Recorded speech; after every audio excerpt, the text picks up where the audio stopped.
Begin another Bucks media day. There's been nothing in the offseason, right, to talk about. It's been pretty boring. A longer offseason than I think what all of us would have liked. Thank you to all of you for turning out. We've got a full room here. I see Bucks employees, Johnny Mack in attendance, so a lot of Bucks family here as well. We're going to start out with our ownership group and want to recognize Jamie Diden, Mike Fascitelli over here on the side, as well as Jimmy Haslam is going to be in Milwaukee later today.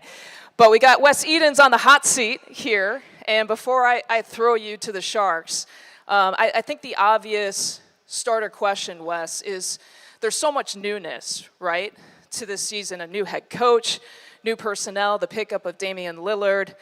How would you frame your excitement going into this year? Well, first of all, thanks for everyone for coming today. Big day for us. The most excited we've obviously ever been coming into a season. We had, a great season last year, ended in a very disappointing fashion.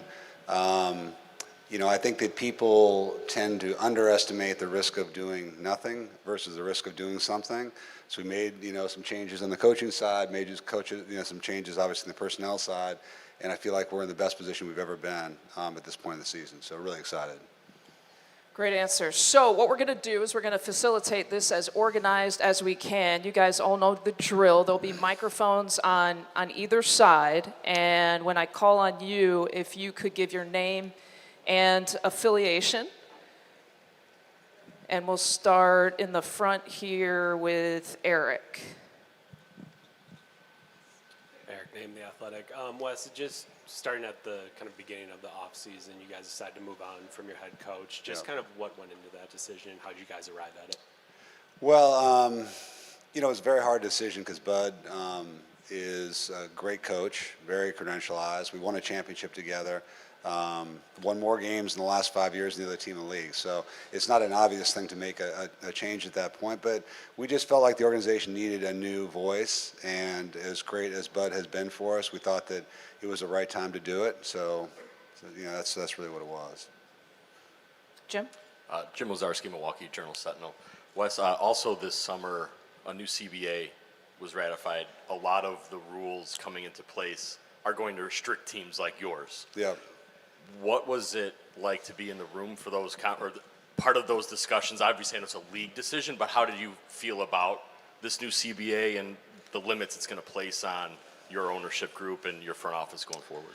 Well, the overriding principle that you're trying to solve for in a CBA is to create as much competitive balance in the league as possible.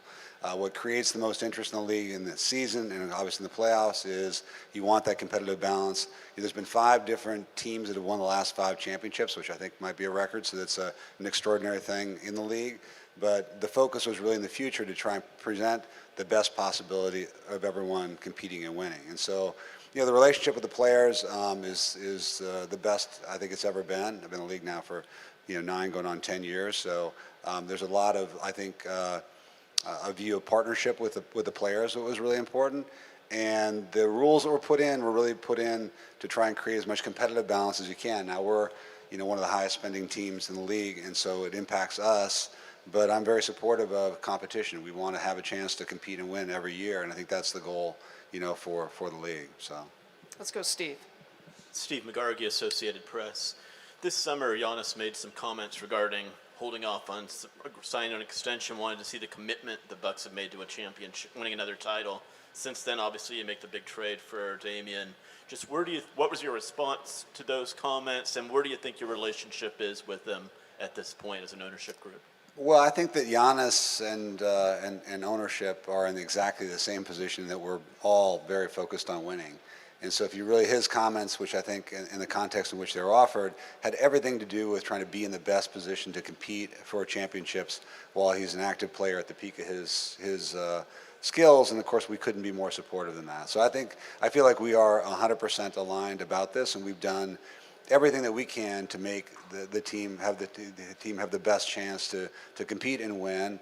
The coaching change was made because we thought it was the right thing for the organization. The change, to trade, two very, very good basketball players for Damian Lillard, that's a big decision. We're just trying to do what we think we can to give ourselves the best chance to win championships. And I think, I feel really good about that. So, Jamal Collier, ESPN.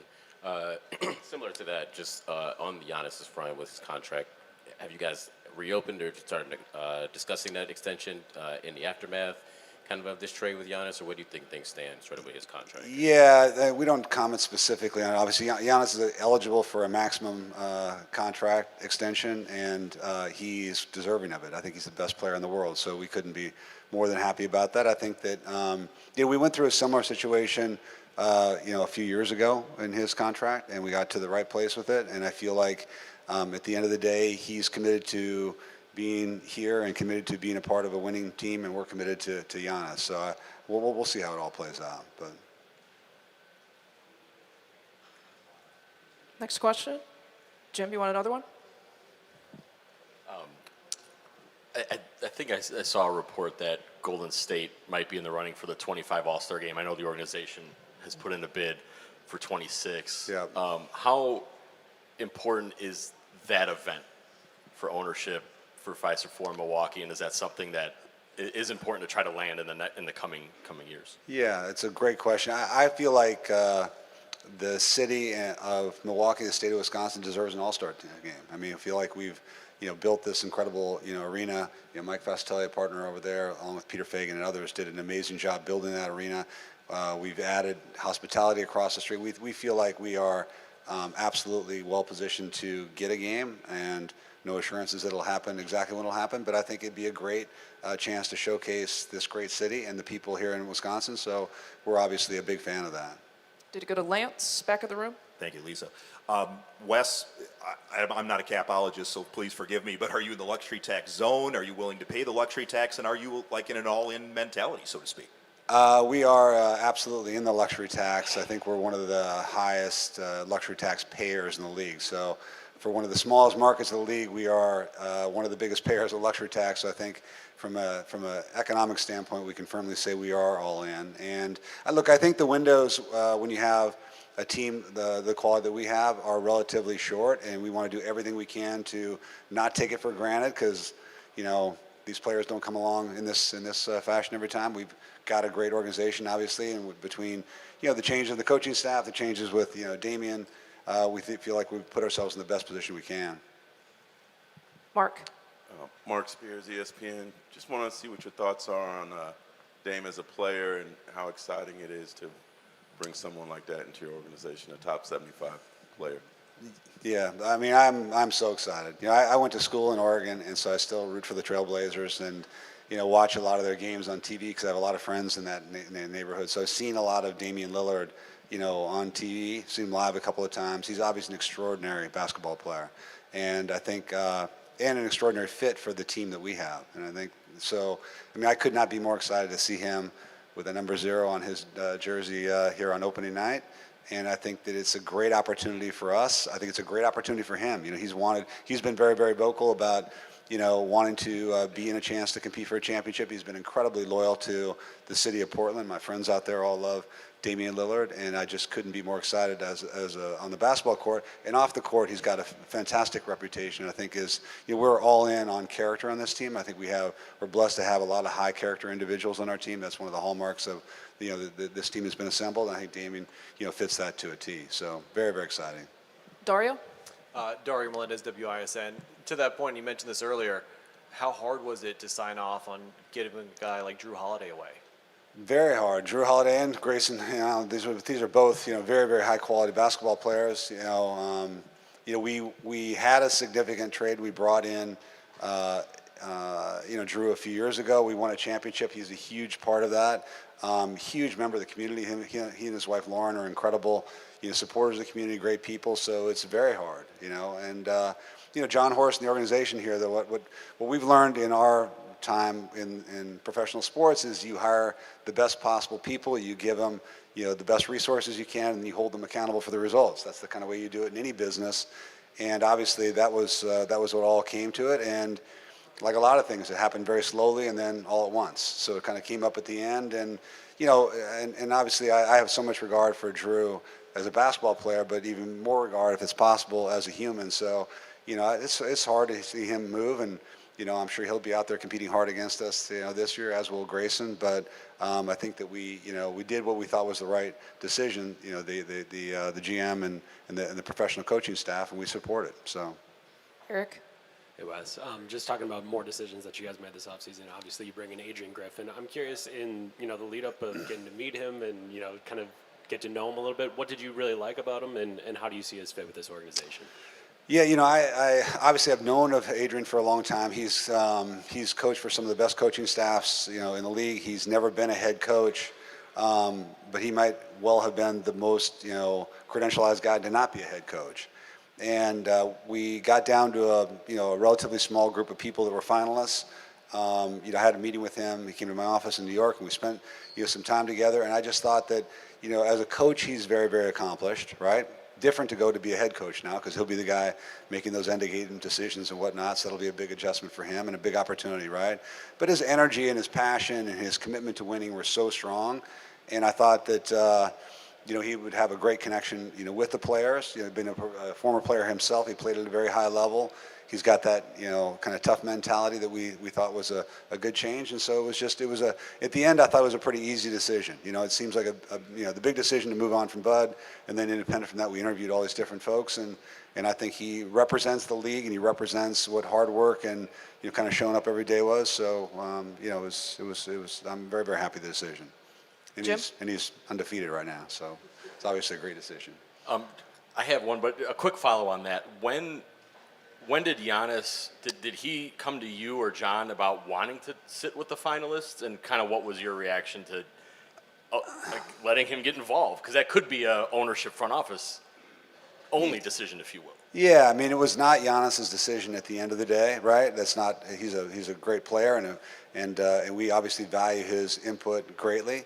When we got down to finalists, we said we'd want them to spend time with our players out here. John was a big advocate of that, and we were very supportive of that. And I think it was the right decision. We don't want to put those guys in a position of having to pick, their coach or anything else. It's none of that. That's not correct and not the appropriate thing. But they certainly have a big voice about it. And I think that the same energy that he brought to the interviews that we had with them was the same energy he brought with the conversations he had with these guys. And I think it's a great and refreshing change. So.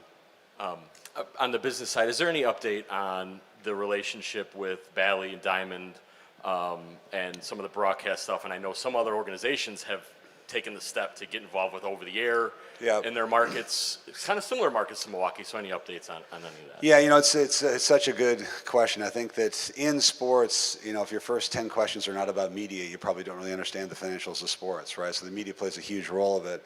I think we're in this very interesting inflection point between linear programming and streaming.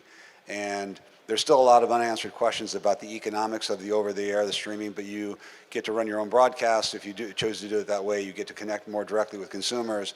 So that's something we're deeply interested in. And then, of course, independent of that, the whole Diamond situation, they're in a restructuring right now. There's a lot of uncertainty about how that's all going to turn out. But I think that sooner rather than later, streaming will play a bigger and bigger role in sports media. And we're now trying to all figure out kind of how to marry up the linear programming that's very, very important, the backbone of the economics, frankly, of the league, our league and others, with the getting access to consumers. So it's a pretty fluid situation, and one that obviously we're paying a lot of attention to. And I think there'll be a lot of information to that to come in the next months and years. I think that'll wrap it up. I guess, You got- is there any concern that Bucks game won't be on the air? No concerns about that. I mean, the NBA has been preparing for this moment for a long time. So they have kind of a shadow organization to help present, kind of the actual production of it and whatnot. The league has been ahead. I think Adam and the other guys have done a great job of preparing for this. As you said, a couple teams are already in that position themselves. I think it's inevitable there's going to be a real marriage between all this at some point that makes sense. But there will be no chance, I think, in our view, the Bucks games will not be available over there locally here. So That's good news for me. it's good for you too. Yeah, you're very vested in that, Lisa. So it's good. Thank you for that. Thank you for your time. Great. Wes, Jamie, Mike, thank you for being here. and giving us your time. Coming up next, we'll get it set up, the stage set up. General Manager John Horst and head coach Adrian Griffin will be here together. We'll have a similar setup for that. So give us some time to kind of rearrange the stage and get that set up for you guys. Thank you.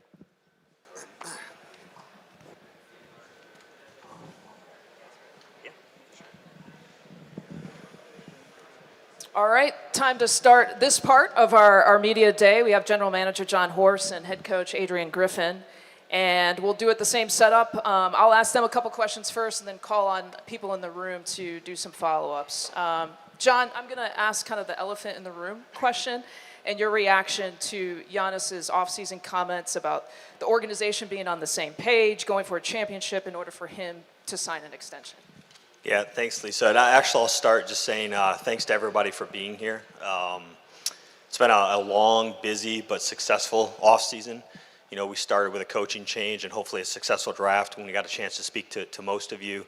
Since then, we've had a big free agency and now recently the chance to acquire Damian Lillard and then last night Cameron Payne. So we have a ton of excitement within the organization. We're really excited to continue to commit to excellence. This group is a group that's going to focus on the work. They're not going to focus on talking about it. Coach Griff's going to lead that charge. And we've had change. This is a different team. It's a different organization, and change is good. And so just couldn't be more thankful and grateful for the opportunity to do that. And I will get to the question. I'd love if Coach Griff wants to address the media, kind of open anything, please do. And then I'll get back to your question. Thank you. It's just been a great opportunity. First of all, I want to thank our ownership, been completely supportive. You know, Wes, Jimmy, D, Jamie, Mike, just couldn't ask for better ownership. And I definitely want to thank John for his support and to making all this happen. You know, obviously we're excited. There's a lot of excitement in the air. The next step for us just to get into work and not skipping the steps.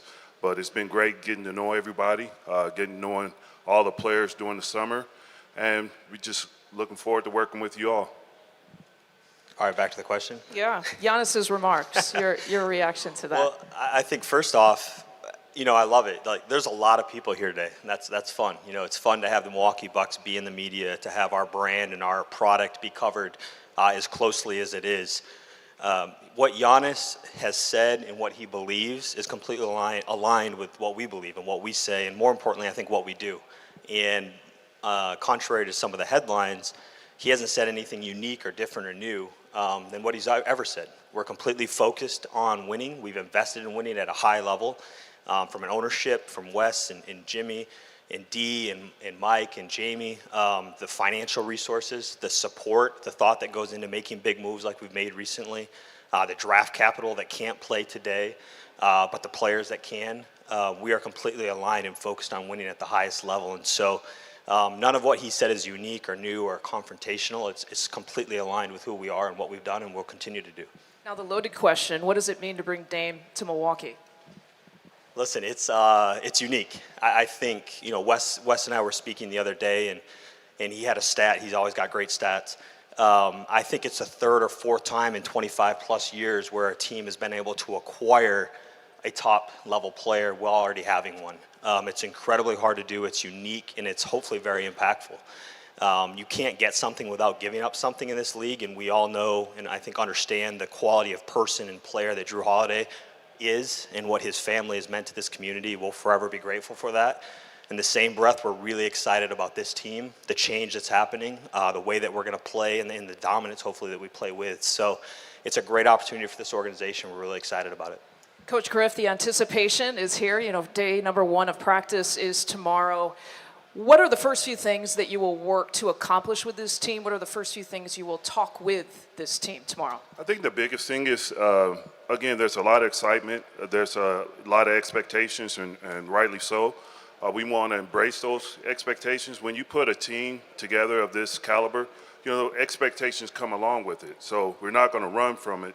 But at the same time, the execution you know, we can have the expectation, but without the execution, it means nothing. So we're going to talk about doing the little things every day, buying into the process. You know, winning a championship is not sexy. You know, it's gritty. It's, you know, you got to be tough-minded. It's a lot of long days, a lot of hard work. So just make sure that we don't lose sight of what's really important, and that's just showing up every day, not skipping steps, doing the little things every day, and the rest will take care of itself. Thank you for that. We'll open it up now to the rest of the room. Raise your hand, again, name and affiliation, and I'll call your name to hopefully still keep this organized. Let's start with Jim. Jim Ozarski, Milwaukee Journal-Sentinel. Adrian, can you kind of walk us through where you were, what you're doing as you're getting the information that this trade is going to happen to bring Damian Lillard to the Bucks? And your, of course, immediate reaction when you're... First of all, John and I, we stay in constant communication. Obviously, these are, tough decisions. I've played before. And the goal of the organization is continue to thrive, to compete, to win. And sometimes along the way, you got to make these, hard decisions. But having the opportunity to get someone, Dame Lillard and his, that type of caliber of player,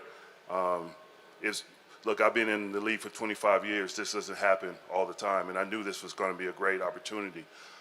One of the toughest things for me, especially being a first-time head coach, is making those phone calls, to Drew, to Grayson. That was very difficult because, I've been traded twice in my career, and I've always been on the receiving end, but this time I had to make those phone calls, and it's not easy.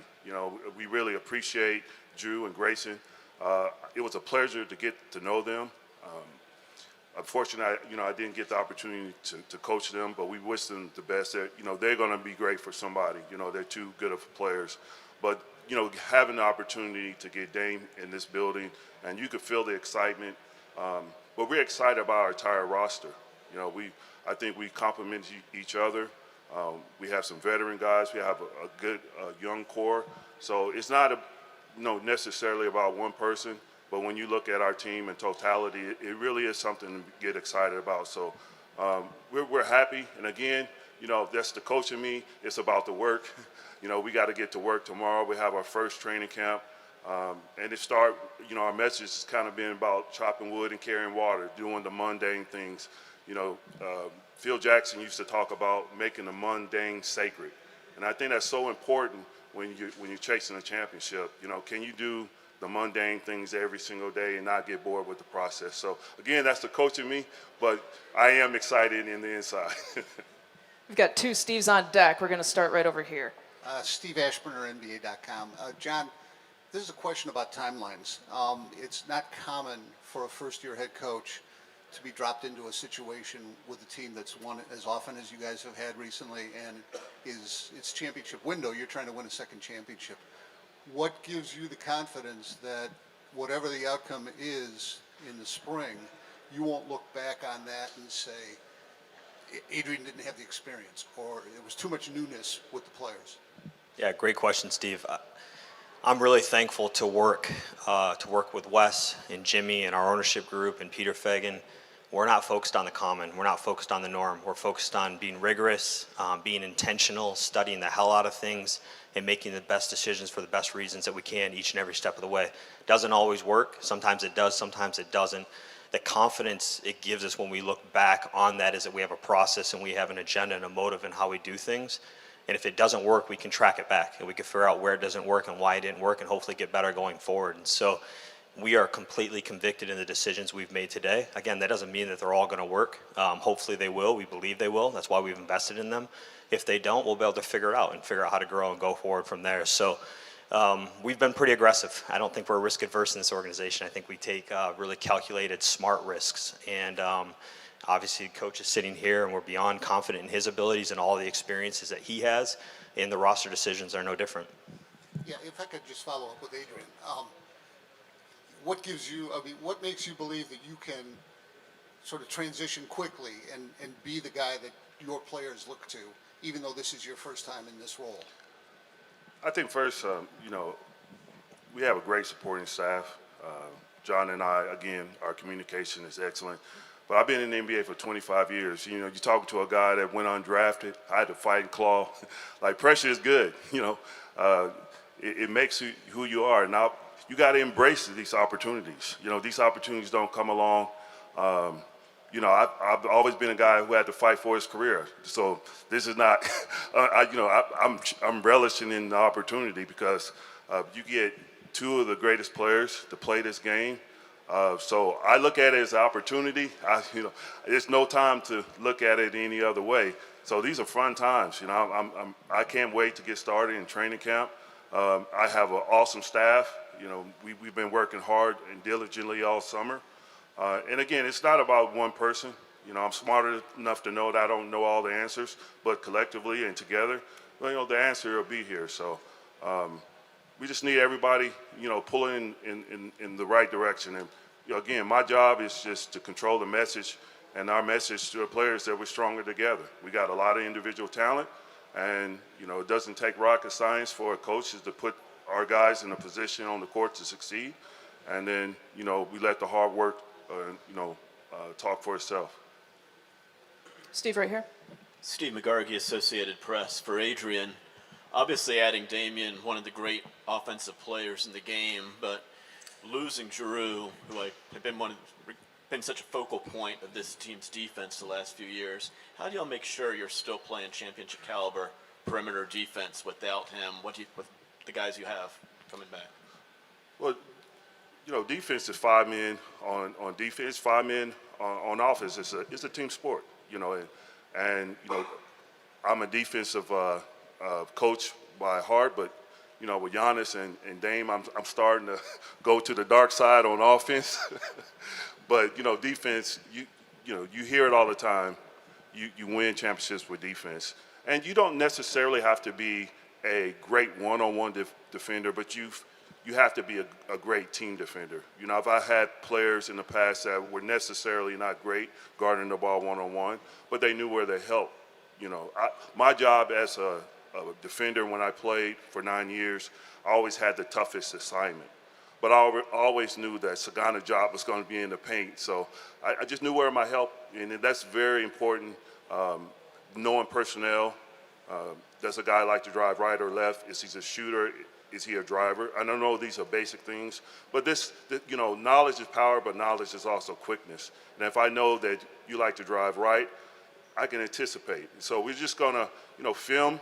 Again, it's about not skipping the steps. We're gonna watch film. We're gonna know our opponent better than our opponent knows us, and we'll be prepared every game. Eric? Hey, John.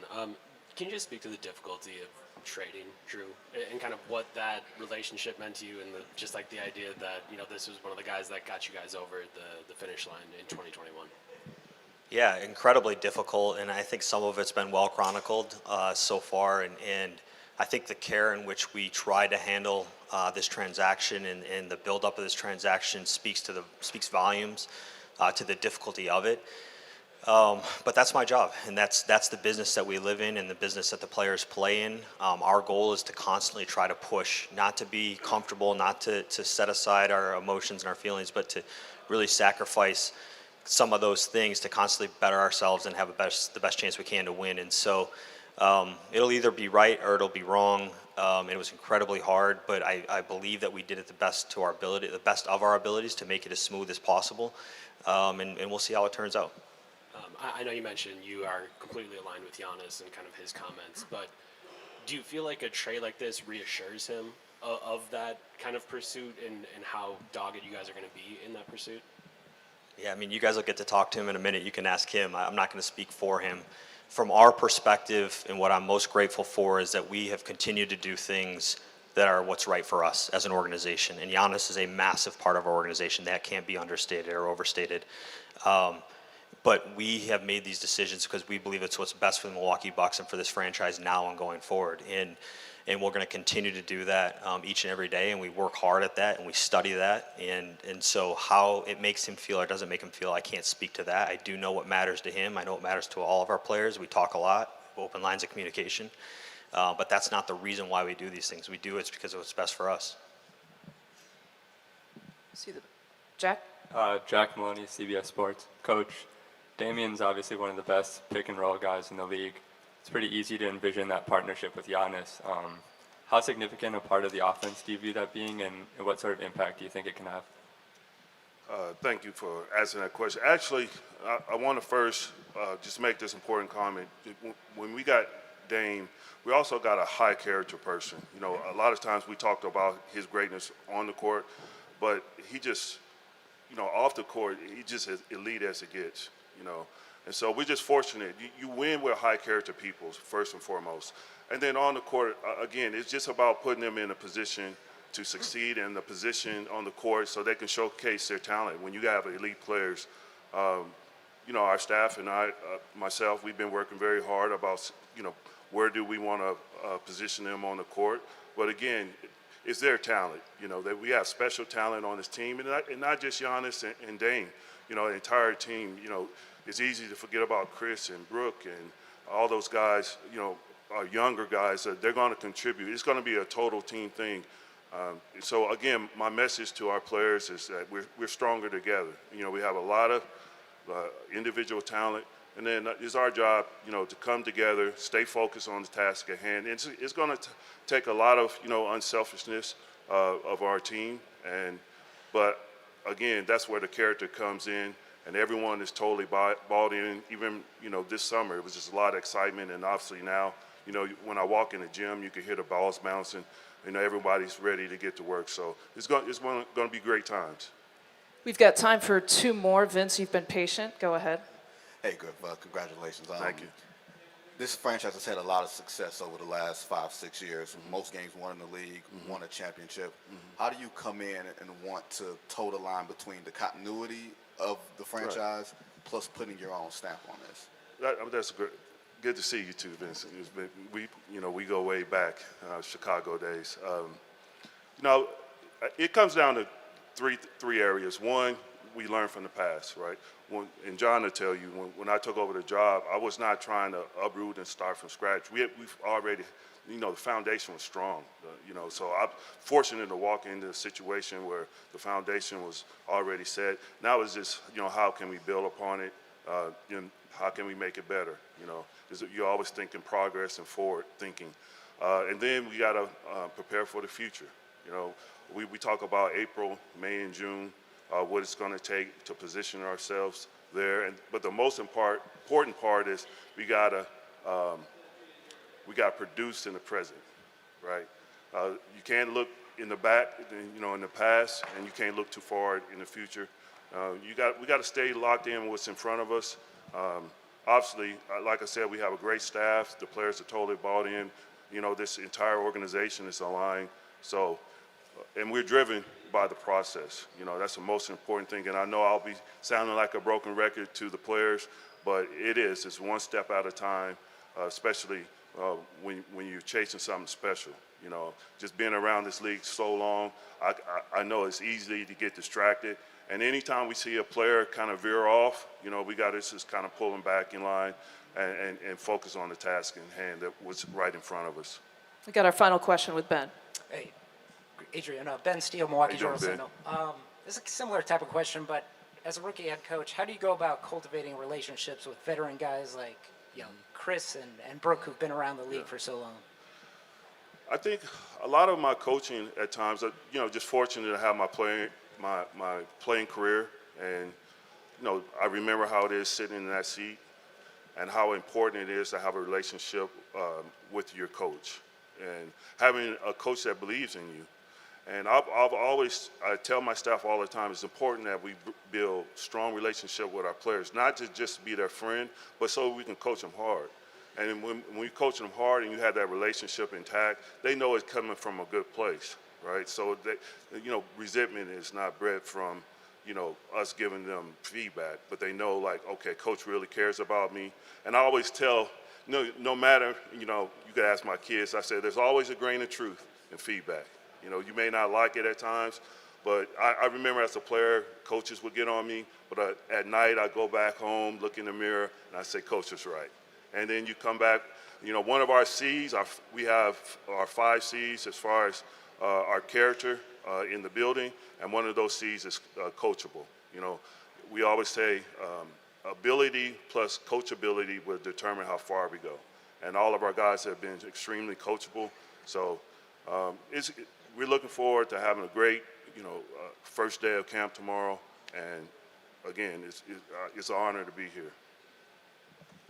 Well, the floor is yours. I think we have someone waiting in the wings that you might want to bring on stage here. Just before we do that, Lisa, I just want to take a chance at two thank yous.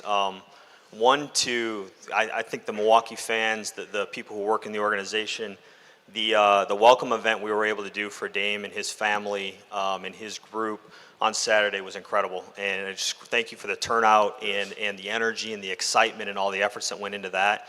And second, just because it didn't come up, I think it's important to mention when you make big trades, transactions are hard. They're hard in business, they're hard in this league.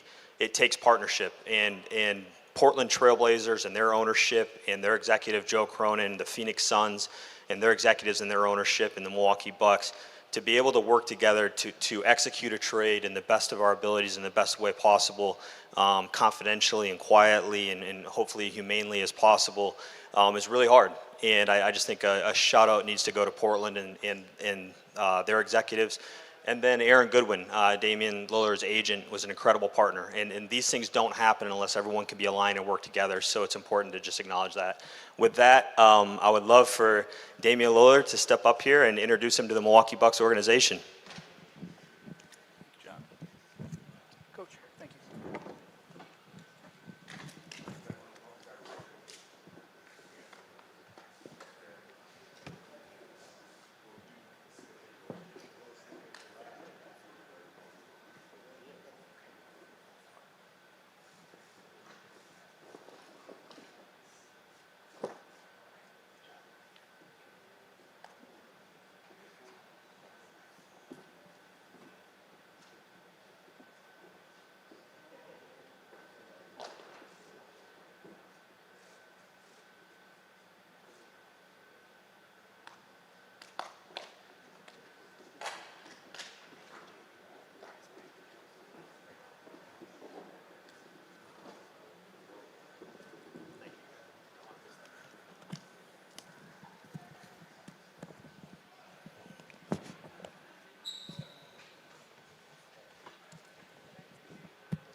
It's hot.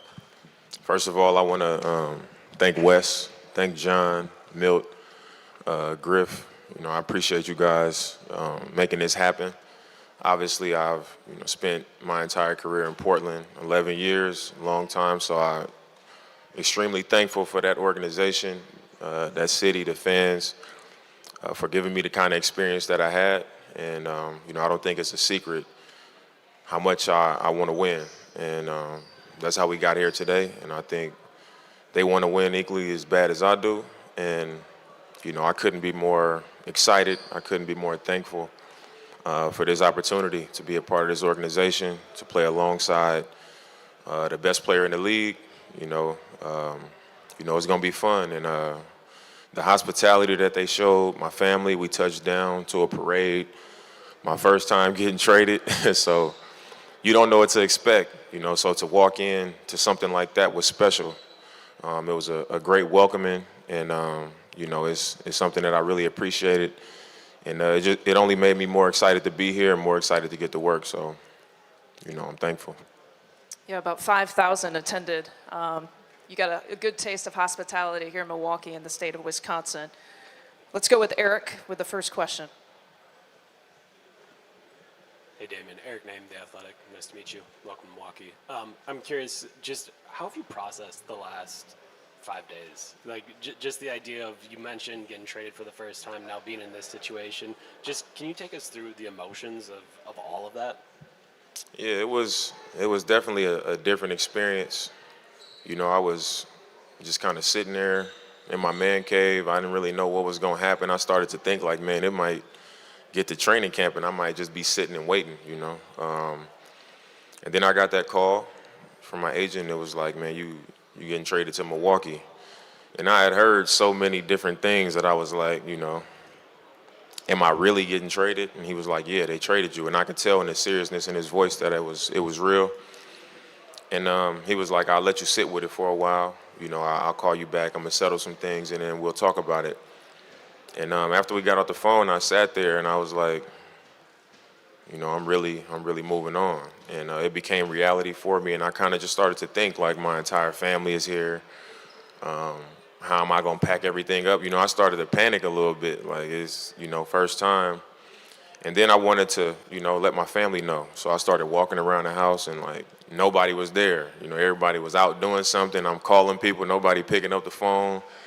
I was like, man, any other time I'll be able to reach whoever I need to. So I had to sit with it by myself for a while. So when that happened, I just kind of went back to the man cave and I sat there.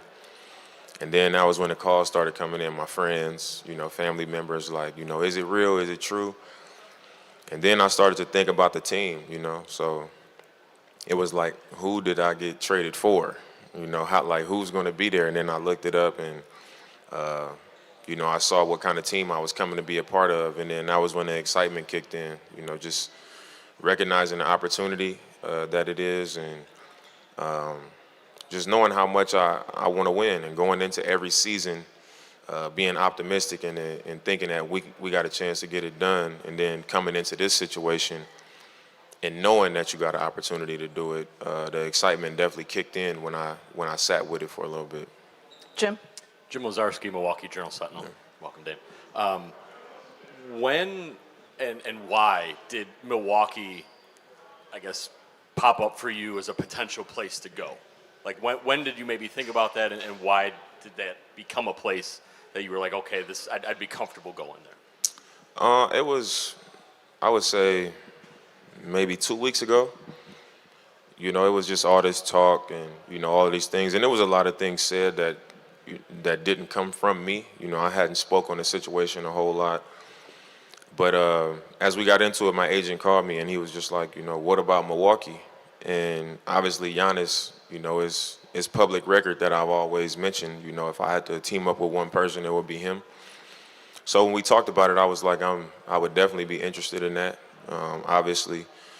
And he was just like, okay, and I could tell he kind of put it in his back pocket. And obviously in these situations, you never control completely, how things end up or where you end up going. So, it came about. And, it was an option, and it was like, press play. Why not? Why pass up on that type of opportunity? So, it was something that came up, I would say, 2 weeks ago, and I was interested in that for sure. And now that we're here, I'm excited for this opportunity. Vince? Damn, you brought it up earlier, playing with Giannis. Vince Gill or Yahoo Sports, sorry about that. You're in a situation where you said publicly, you said to Chris, I'm going to a situation where I'm not the best player. Yeah. But at the same time, you can have the ball in your hands the last 2 or 3 minutes of the game. Is that something that appealed to you, that sort of situation where you don't have to carry, but you can still be yourself?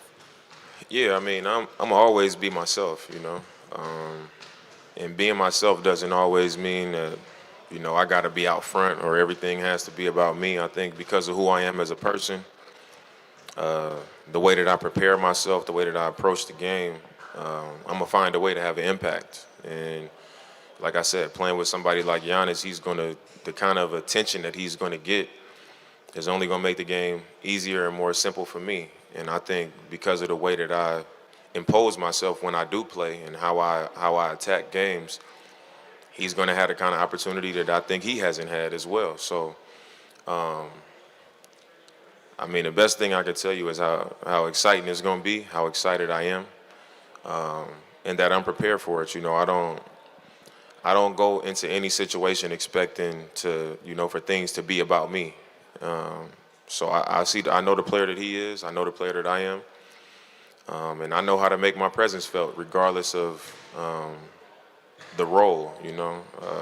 It's not the same as this level, but when I was in college, I walked into a situation where it was, upperclassmen, seniors that were had been here a couple of years. They had been established. They were known around our conference, and I stepped in, and I didn't step on nobody's toes, but I announced my presence, and I announced myself and did what I had to do. It was the same when I got to Portland. LA was an all-star.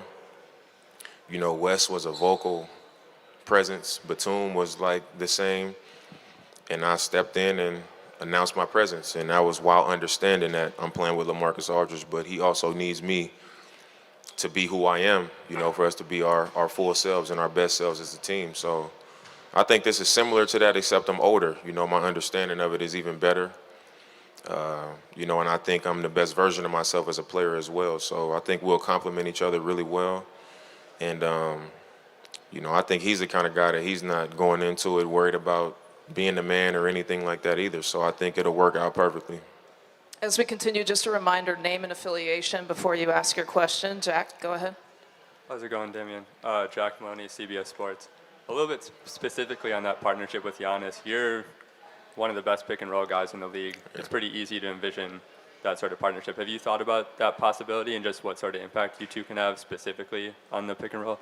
Yeah, I think it's obviously I'm a pick and roll player. I've played a lot of pick and roll in my career. And when I think about playing with him, I was just trying to figure out how do you defend it.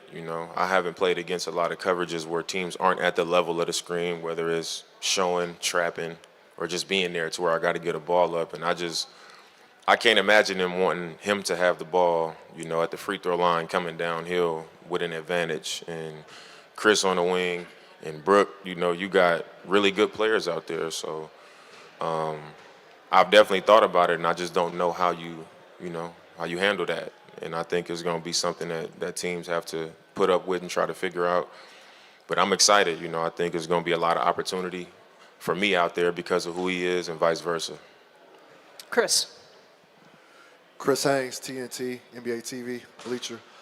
Dame, now that this move is made, what they laughing at, man? I have no idea, man. Dame, now that this move has been made, this summer was the first time you were working out and not knowing where you were going to be, who you working out for.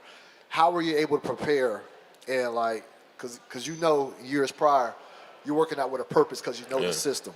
How were you able to prepare yourself for the unknown? I just try not to think about it too much. I didn't put pressure on myself about, what system am I going to play in? Where am I going to be? Like I said before, I know if I show up prepared and I show up as myself, I'm going to figure it out. I had that type of confidence in myself in whatever situation, but I think it was just a summer for me where I made my strengths stronger. I kept them as my strengths, and then the things that I feel like I need to tighten up and sharpen up, I took the time to do those things. But I think at this stage of my career, I am who I'm going to be. It's just a matter of how well I can take care of myself, how sharp I can be, and, just whatever that situation was, just being able to get my feet on the ground and then start, locking into it and understand what our purpose is, what's expected of me, what kind of basketball we're going to play, what kind of personnel are we going to have. And I think coming into this situation is very, very easy. You look at somebody like Giannis, you look at Chris, you look at Brooke, when I looked at the roster, it was very easy for me to make sense of, what my job is going to be. Move over to this side, Gabe. Gabe Stoltz, brewhoop.com. Welcome to Milwaukee, Dame. Appreciate it. Just curious, you've been here a few days. What have your initial impressions been about the team chemistry and the culture and whatnot, and how do you see that evolving? I mean, as far as team chemistry, mic check. I'm a rapper too, so check them. When I got here, I could tell right away that it was a family environment. I could tell that it was a family environment right away, and just a humble environment. Everybody was just chill. It was real calm, and I think when it comes to chemistry, you don't really know until you get out there on the floor, and stuff starts happening. Somebody gets missed while they open, somebody's not playing. Things got to happen for you to understand like where does this team really stand. How the chemistry really is, and just looking at the personalities that I've seen so far, it seems like that won't be an issue. I think it'll be pretty good chemistry. But as far as the city, being embraced like that, it definitely makes you comfortable a lot faster when you see that you're wanted and people are excited about you being here. And like I said, man, a lot of it was unexpected. I didn't know what to expect. It's been a great couple of days. My family's been really comfortable. I've gotten some work in. I've been around a little bit, so I'm excited, man. Every time I've been to Milwaukee over the course of my career, I just stay in the hotel the whole time because it's like snowing or something like that. So Seeing the sun out and, being by the water and stuff like that, it almost, made me smile a little bit like, man, this could be all right. You know what I'm saying? Every time I came here, it was snowing. It was like depressing a little bit. So, I'm excited to be here, man. Like I said, seeing the opportunity basketball-wise and, seeing the type of environment that they've created, the type of success that they've had, and knowing that I could bring something that could get us over the hump and have an opportunity to win. I'm definitely excited to be here, and it's been a great experience so far. Dame, Jamal Collier from ESPN. Welcome again to Milwaukee. Kind of just coming off that, like you talked about wanting, obviously, to win and winning in your career, and you come into a situation where, you and Giannis together, championship and stuff is the expectation. Just kind of curious how you sort of approach, how are you looking at that? How are you coming into this season? Are you excited about the opportunity to kind of show, you obviously been in the playoffs and seen on that level, but in that way, and especially also kind of considering the other teams in the East, Boston just made a trade. How do you feel about just the competition level there? I mean, I think in this league, the competition level is always extremely high. Obviously, you have the media. They look at, this guy went to this team, this guy went to that team, and those things jump off the page. But you just never know what can happen with injuries and, guys break out. Some teams are better than you expect. Like Denver won the championship last year. Nobody jumped out and said that last season. It was all the teams that looked better on paper. So for me, I think I'm approaching this season like just doing the work. Obviously, in my career, my life, I've never been a part of any situation that was not an underdog. From my AAU program, I played for my neighborhood AAU program. I went to Weber State. I get drafted to Portland. Like, I've done a lot more overachieving in my career than like living up to it, what was expected. So I'm excited about that. I think once again, at my age and at this stage of my career, I think it came at the perfect time because I'm prepared for, a situation like this. And Giannis and I spoke, and it was, I think the focal point of that conversation was just that, yes, it looks good, and it's an attractive thing, me and him playing together, the kind of team that we have, but the work has to get done. And, I think that's one thing that we're extremely like-minded about that I've learned in the last couple of days is like when it comes to, having some success, I'm a person that wants to get in the mud and make sure that I'm doing the things that's going to, earn us that right, to have that type of success, and he is too. So it made me feel good to know that he thinks that way, because I almost get a little bit nervous about people around the situation having expectations and, how the people that's involved in it are going to carry it. So we got on the same page about that right away. So I think that's the approach. Dame, Dario Melendez, WISN. Welcome to Milwaukee. You kind of mentioned a little bit entering your past training camps, player personnel question, system question. You're coming in now.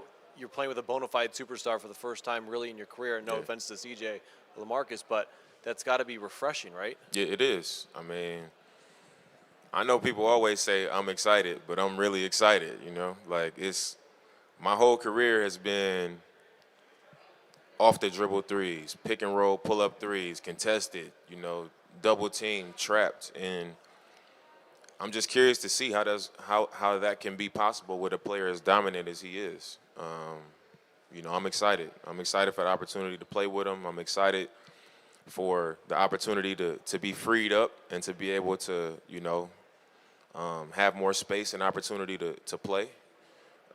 So it's going to be fun, man. It's as far as the system, I know my coach in my first 9 years of my career is on this staff as well, Terry Stotts. And we joked a little bit, when I ran into him about some of the sets that, is going to be put in. So I was like, cool, I think it's going to be a good time. But to answer your question, playing next to Giannis is going to be a great opportunity that I've never had before. And once again, where I'm at right now, I think it came at the perfect time. Steve Ashburner, NBA.com. Drew Holiday's reputation as a defender. Yeah. What has your approach been to that side of the ball? And now that you're going to be in his spot, do you see that necessarily changing for you at all? I think when you come into the NBA, you know, especially as a young player that plays a lot, I think the place where you struggle the most is on the defensive end of the floor. And I don't think it's always a lack of desire. I think it's just not knowing terminology. Sometimes you just running around like a chicken with your head cut off. You don't know what to expect. You don't know tendencies. You don't know personnel. And I think if you know, really take a look into my progression defensively, you'll see that I've gotten better year after year after year after year, even if you look into it the last couple of seasons. And I think the main reason for that is understanding what's going on. I know players around the league. I understand calls. When I hear a call gets called out, we all run the same types of actions. We all use the same terminology, so I'm able to be ahead of it and understand what's happening. Also playing on a defensive-minded team this year, I think it'll make it more simple. Like Coach Griff was saying, I understand where to be on the floor. I understand how to rotate. I understand how to play team defense, but I'm a competitor. And at the very least, on that end of the floor, I'm going to compete. You know, I'm not going to come in here and beat Drew Holiday. I think, in my personal opinion, I think he's the best defender on the perimeter. But it's going to be, it's not going to be what people just throw out there loosely. You know, I think is in the past it's been something where people just say, oh, Dame, you know, on defense, he's this, on offense, but you know, the people that I play against to tell you, like, I ain't a pushover, you know what I'm saying? And I've also had a lot of responsibility on the offensive end for my entire career, and I think playing with the kind of players I'll be playing with here, it'll also give me an opportunity to, you know, show myself much better on the defensive end of the floor. Scott Grodzki, CBS Milwaukee. Obviously, we've talked a lot about you and Giannis, some of the other key guys on this team. Yeah. How do you see yourself fitting in with guys like Chris, Brooke? Obviously, you've played with Pat before as well. I think I'm familiar with the way they play. I think that's the best way to tell you is offensively, I'm going to make the right play. Once we get on the floor, I think I pick up things pretty quickly. You know, I see what guys like to do. I see how I can fit myself in, you know, with the guys around me. I've always done that. And I don't think this would be any different, you know, but it's nothing that I can tell you specifically, I'm going to do this, I'm going to do that. I just know how to react to what's going on around me. And once we get on the floor, you know, I'll find my spots and I'll find my spaces to where I got to, you know, be myself, but how I can be, you know, a compliment to those guys as well. Hi, Dame. Dylan Hunter Carter, WTMJ Radio. Welcome to Milwaukee. Appreciate it. You've become known throughout the league for, you know, finding a small market team and making that a home for 10 years, and that's something I know you are very proud of as well. So Absolutely. What is the experience like for you to now enter a different small market and kind of go through that process again? Where do you even start? I think it just feels familiar. You know, it doesn't feel like a crazy environment. You know, it's like I left one small market to another one. And one thing I can say is the people that I went to work with every day in Portland are what made that environment one that I felt comfortable making home, you know, for as long as I did. And I think the fact that this feels similar, you know, you come in here, everybody's like family, everybody's cool, everybody's around each other, they hang out here. You know, that's the type of environment that I've known my entire career. So I think it'll only make it an easier and, you know, more comfortable transition.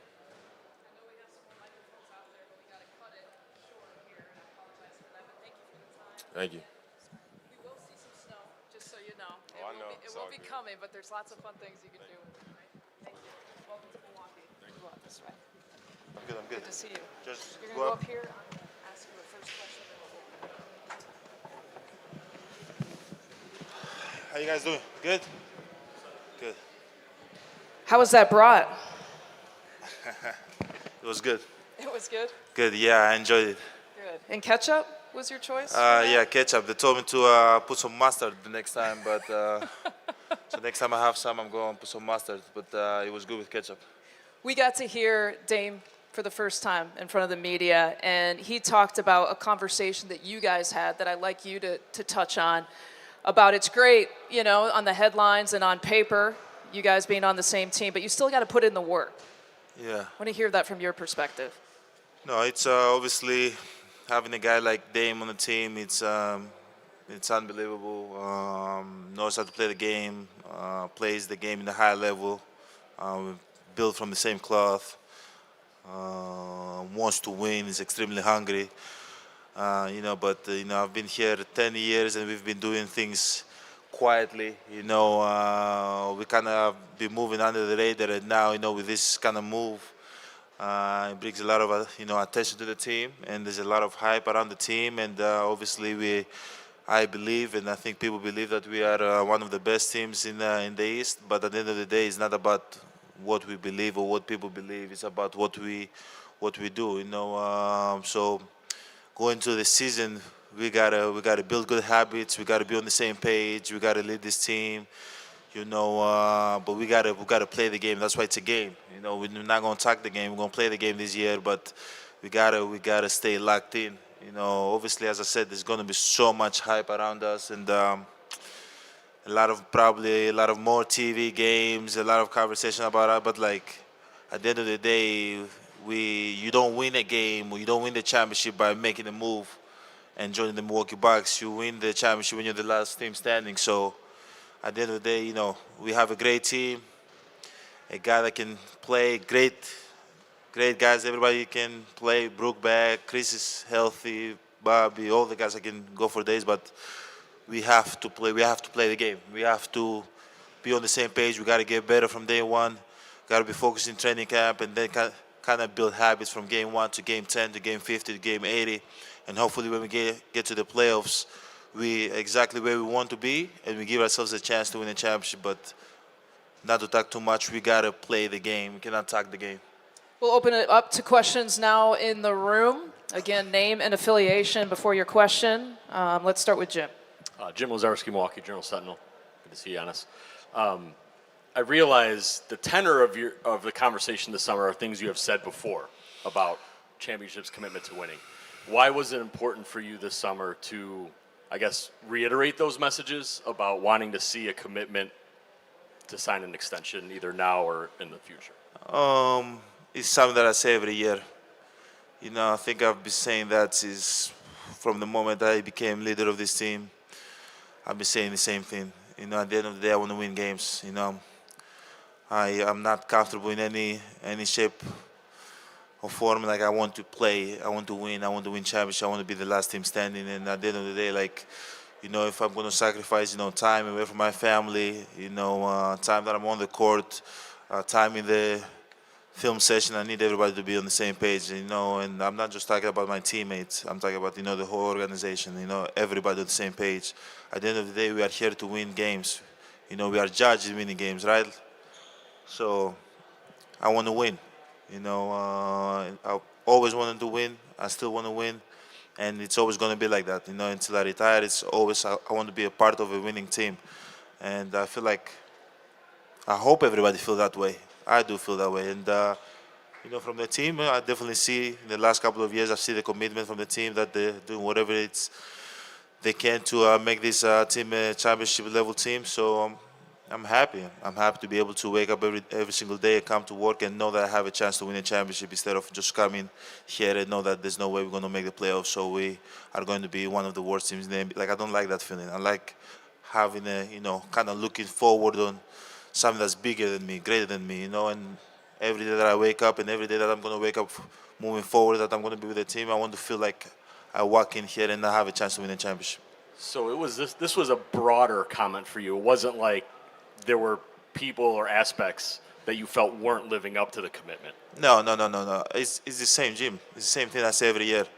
I can go back, we can pull clips, I say the same thing every year. As long as the team is committed, as long as people want to win, I'm here, and if I feel like that is not, is not the case anymore, I want to win. It's easy to be with a team, easy. It's not easy.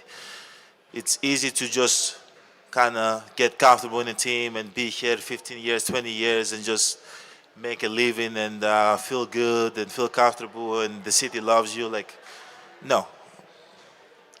I'm a winner. I want to win.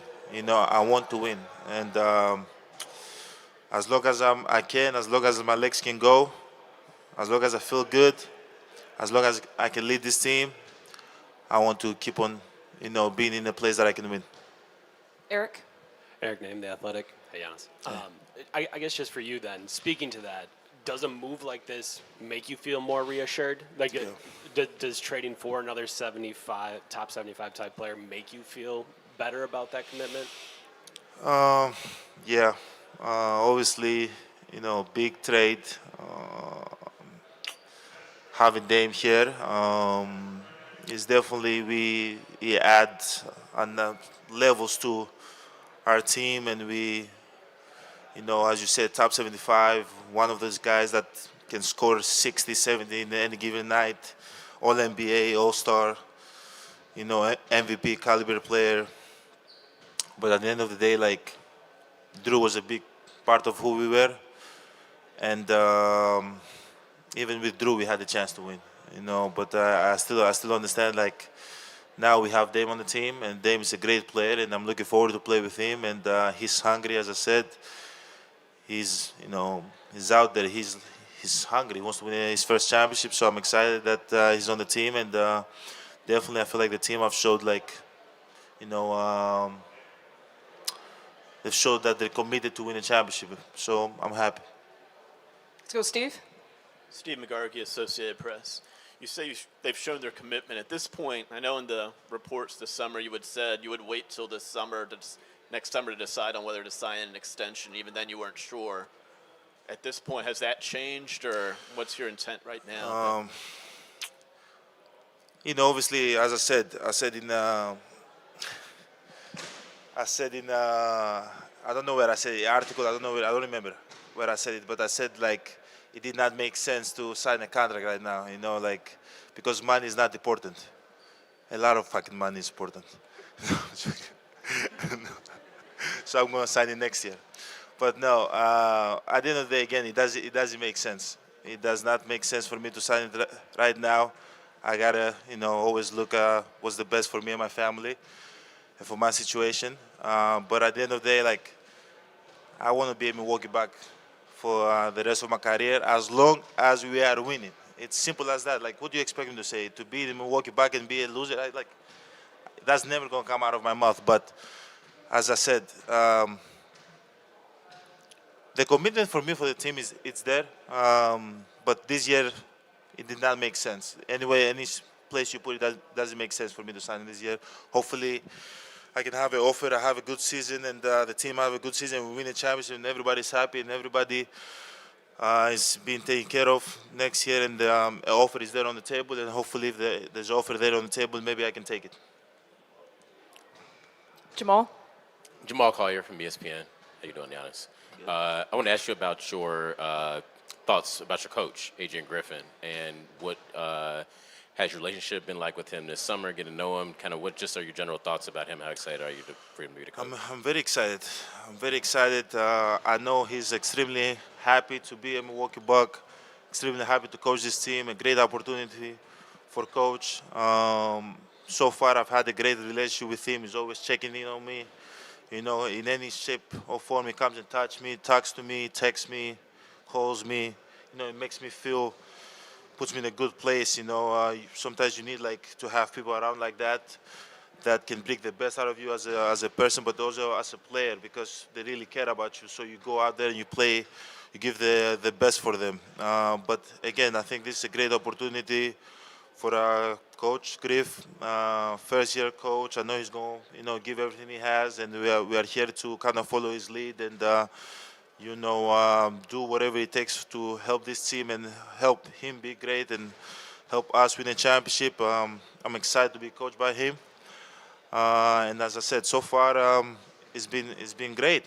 It's been great. He's so involved with everybody, not just with the vets, also with the rookies. Try to touch everybody, talks to everybody.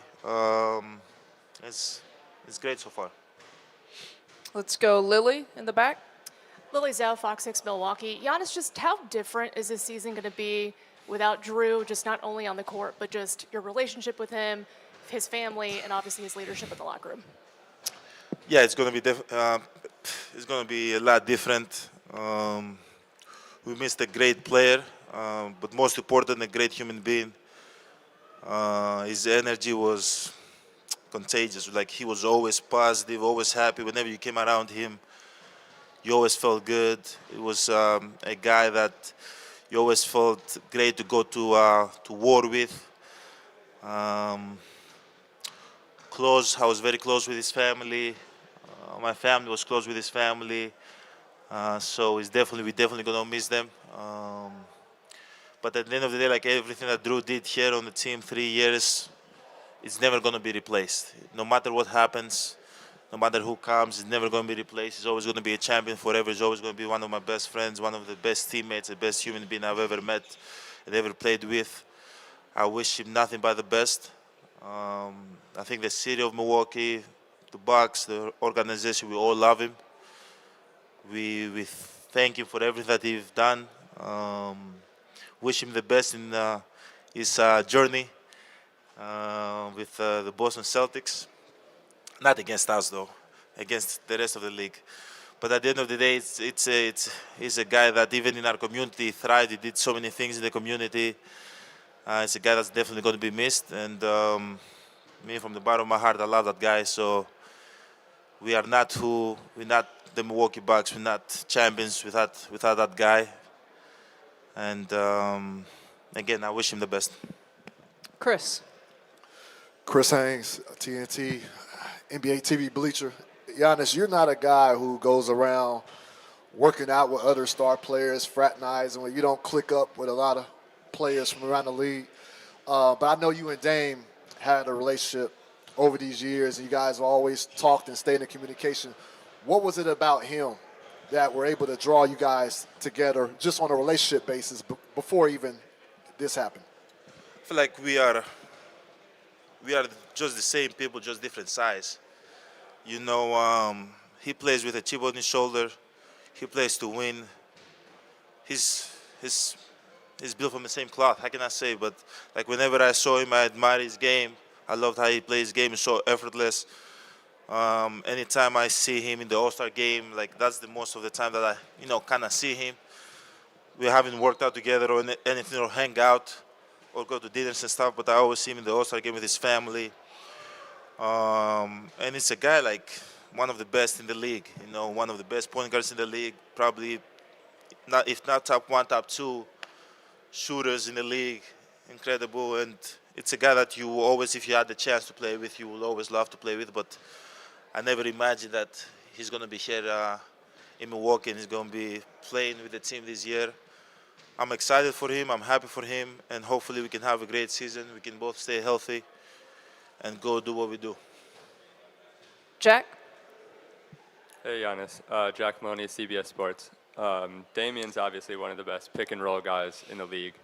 And it's easy to envision that partnership with you and him. When I asked him about it, he said he's been trying to figure out just how could teams possibly stop that.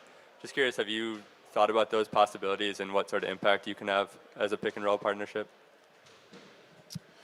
I think we got to figure it out. We got to go to the film room, sit down. I got to watch the way he plays. I got to know where he wants the ball. I got to know where I got to give him space. We got to figure out how teams going to play, because right now you don't know. Like, I don't know how teams going to play me. Are they going to try to go under? It's going to be a mistake. He's going to shoot lights out of the ball. Are they going to go over? I'm going to roll.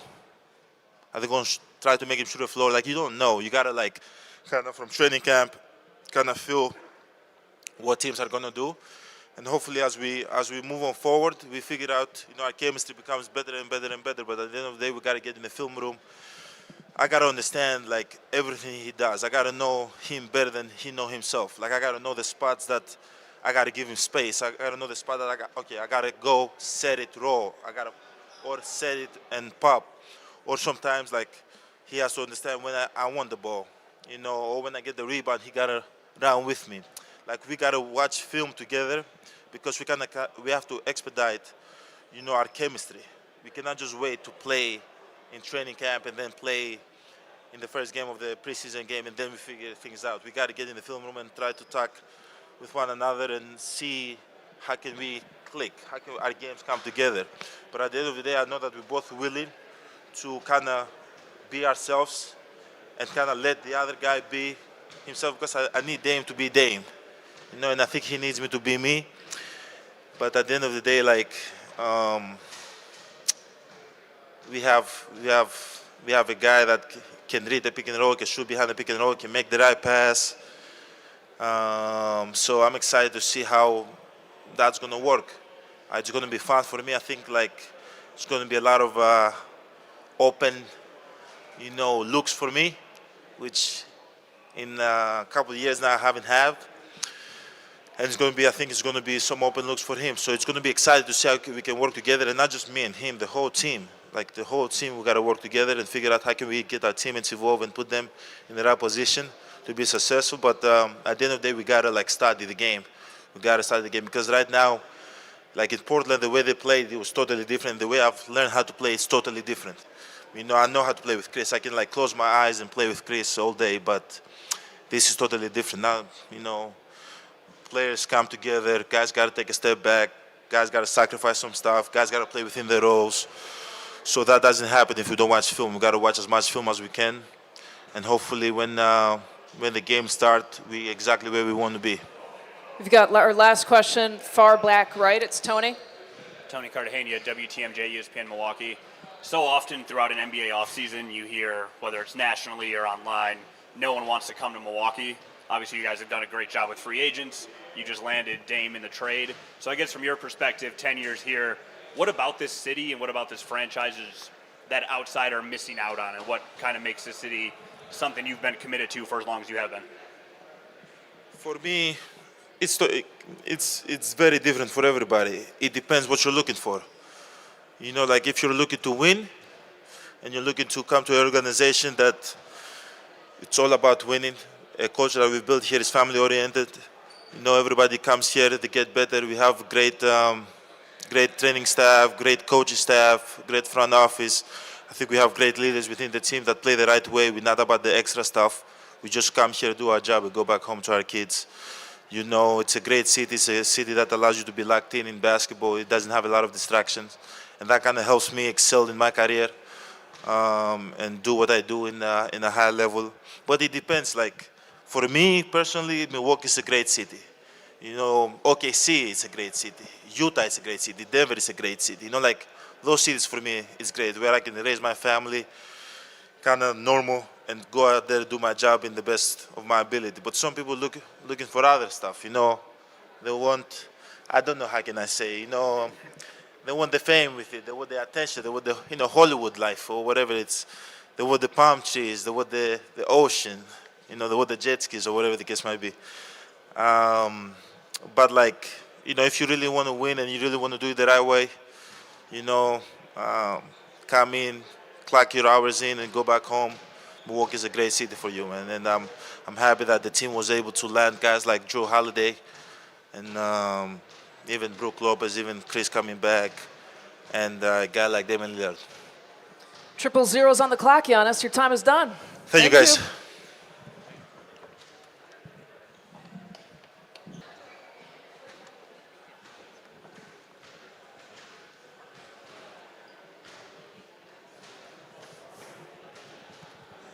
It's funny, it doesn't seem like as many people as there was with Damian. There's more? No, not quite as many. It's okay. I won't take that personally.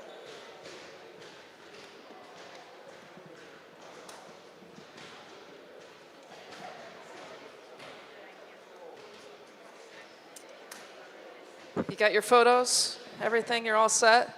I'm just documenting it so I can tell. You know, when I saw you this summer, you had longer hair. I was picturing kind of the bandana look for the season, but that's a no-go, huh? Yeah, no, I had to bring the business cut back. I don't think my father would have loved the bandana look for the season. Your social media, you posted a picture of you and Dame, obviously an old teammate in Portland.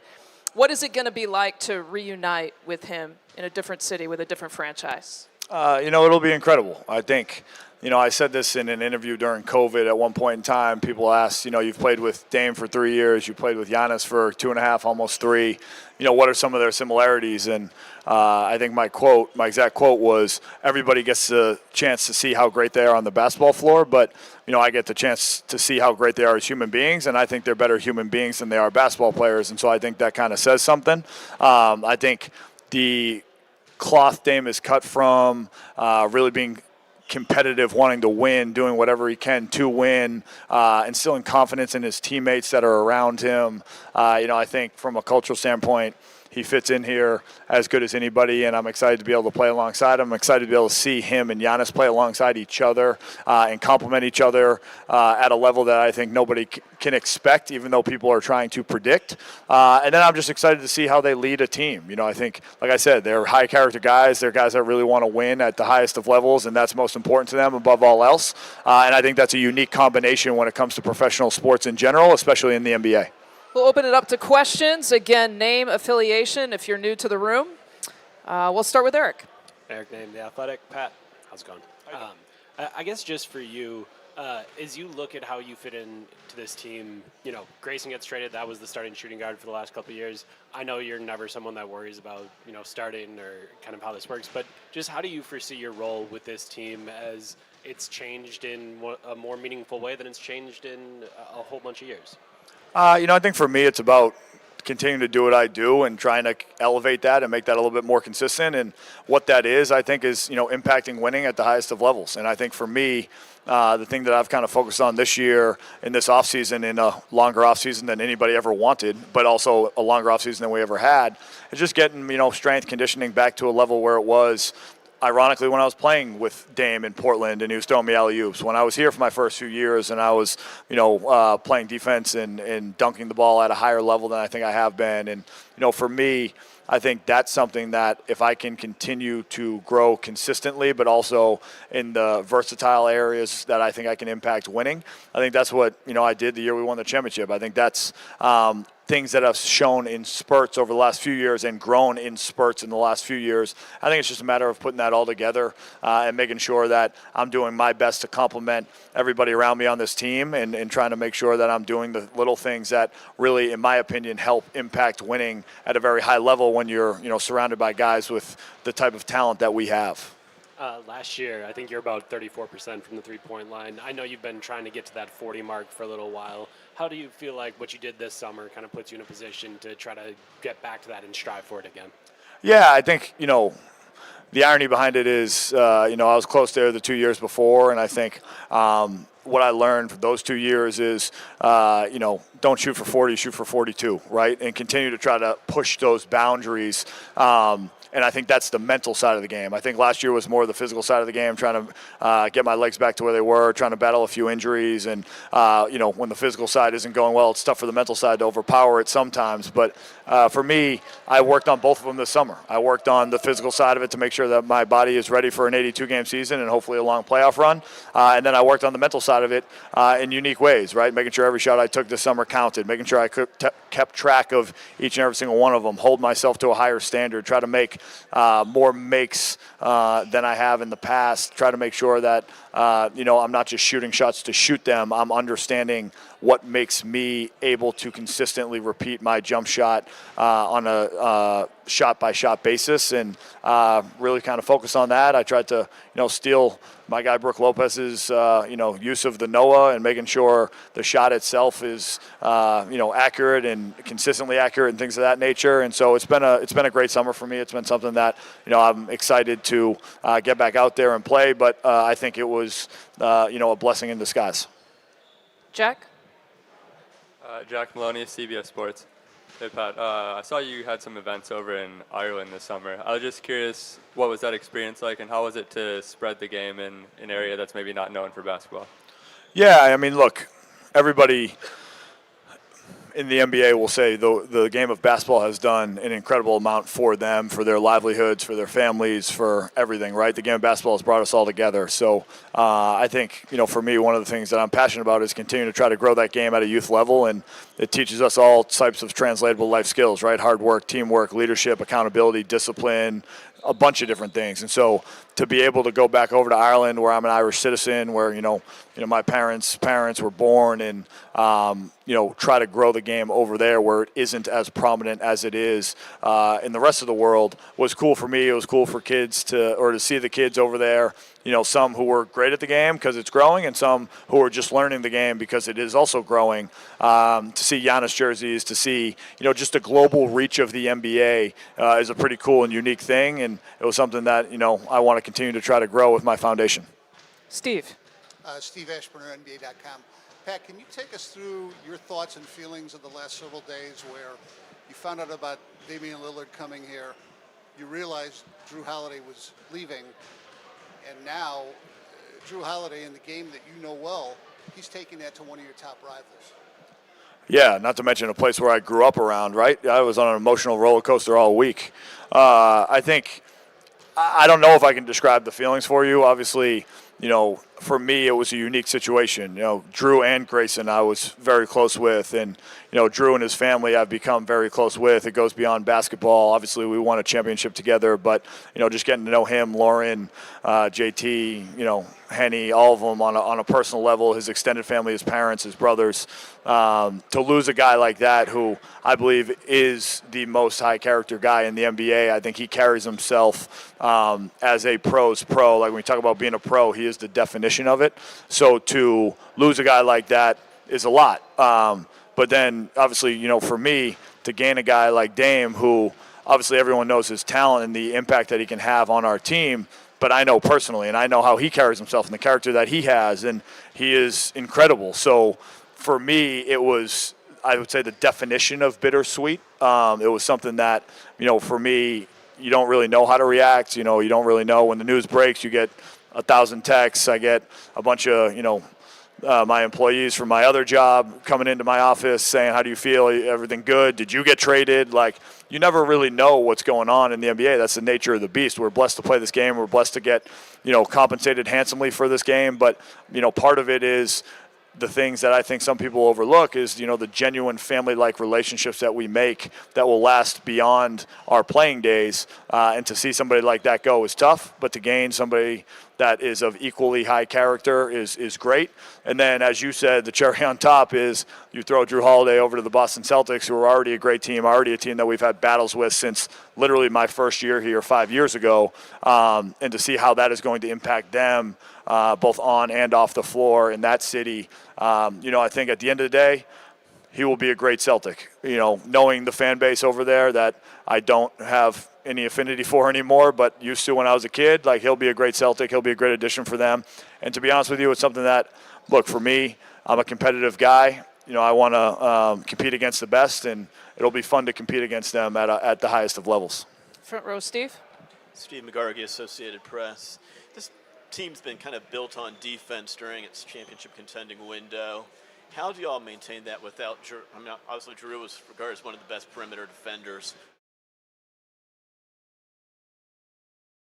How can you kind of maintain the defense y'all been playing the last few years without?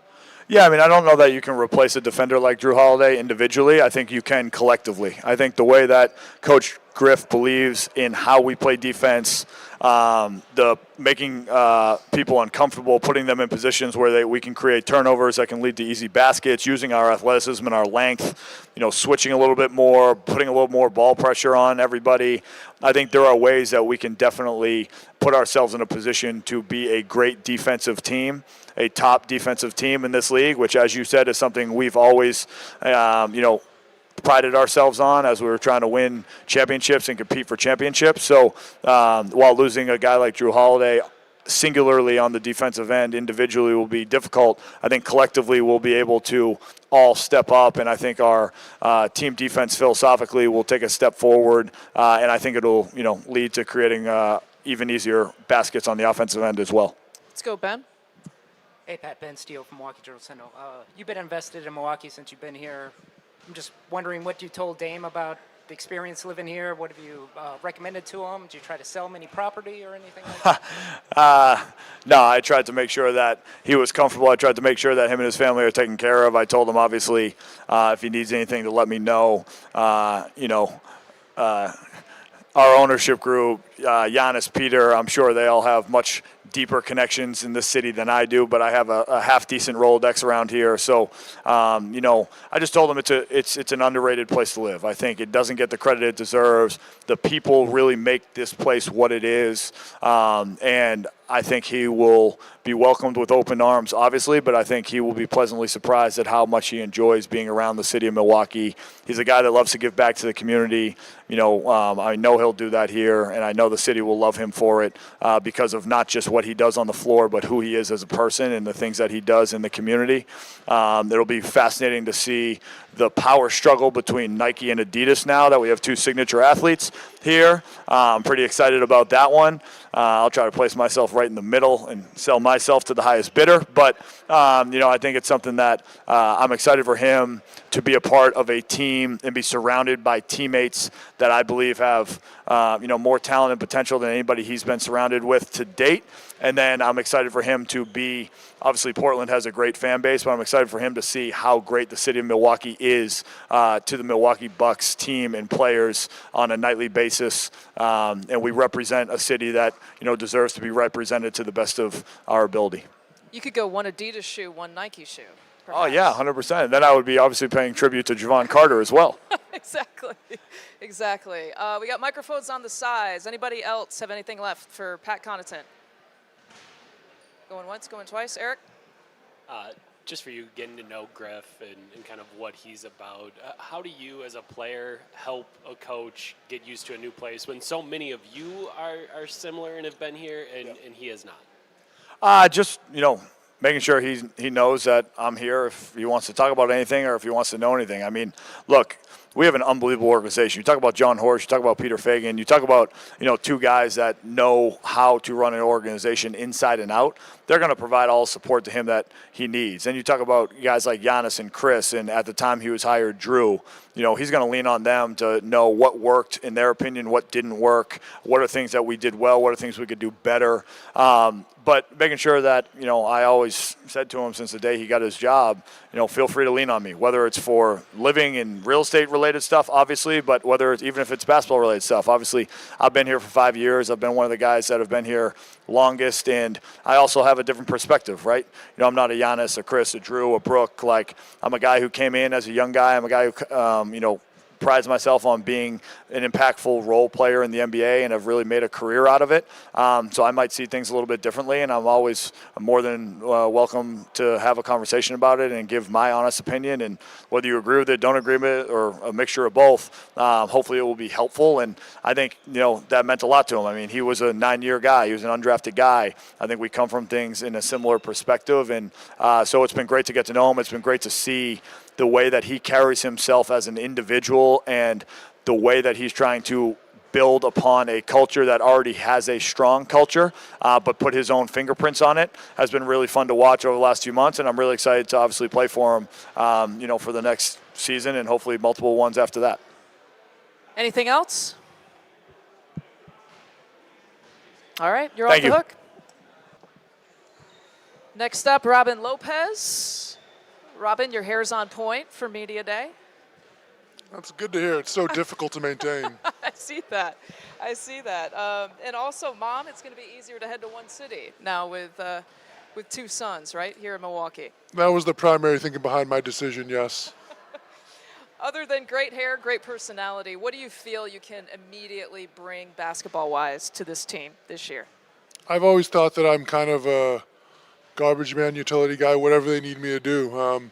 In my last stint, I ran kind of corner to corner, shooting threes. That was new for me. So whatever's asked for, I'm going to try to contribute in that manner. Open it up to questions. We'll go with Jim. Hey, Robin. Jim Ozarski, Milwaukee Journal-Sentinel. Welcome back. Thank you. I mean, you have been here with the core of this team. You've played with Damian. Just how do you, knowing the guys, their personalities a little bit, more than just the on-the-court stuff, how do you think he's going to fit in with yourself, PC, everyone else that you've also been teammates with here? It's really interesting because there's a question that I have frequently heard on Media Day about who's the hardest worker you've ever played with. and my go-to answers have always been Dame, Giannis, and Jimmy. So it's funny that those were the kind of, like 3 names that you kind of heard in NBA news all summer long. Their work ethic, that precedes them. So to see 2 of them on the same team, it's a really thrilling prospect. I think it's going to be a exciting, exhausting training camp, if I'm guessing correctly. Eric? Eric Name, The Athletic. Robin, good to see you again. Good to see you again. I guess just for you, what did you kind of see as your opportunity here? Like, obviously, your brother's here. You have other big men on the roster as well. But just for you to try to get a chance, what did you kind of see as your opportunity here in Milwaukee? I'm here to support guys. Whatever I need to do to make anybody else's job easier on the floor, that's what I'm here to do.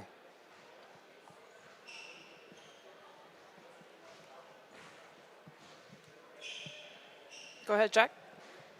Jack Maloney, CBS Sports.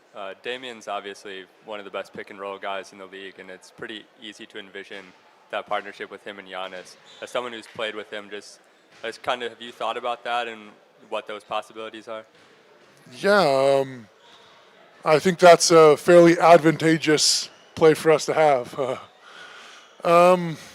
It's an exciting prospect, and not just between those two, but we've got so many great weapons to surround around them that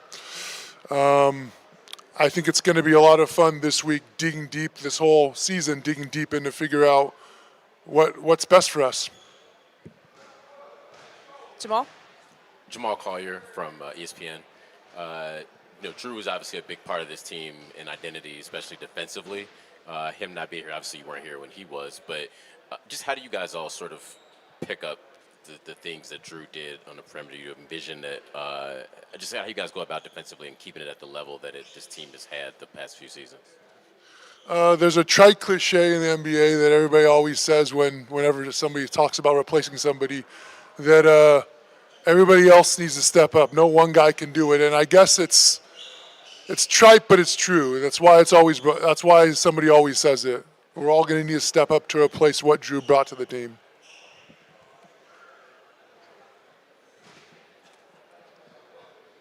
Go ahead, Jim.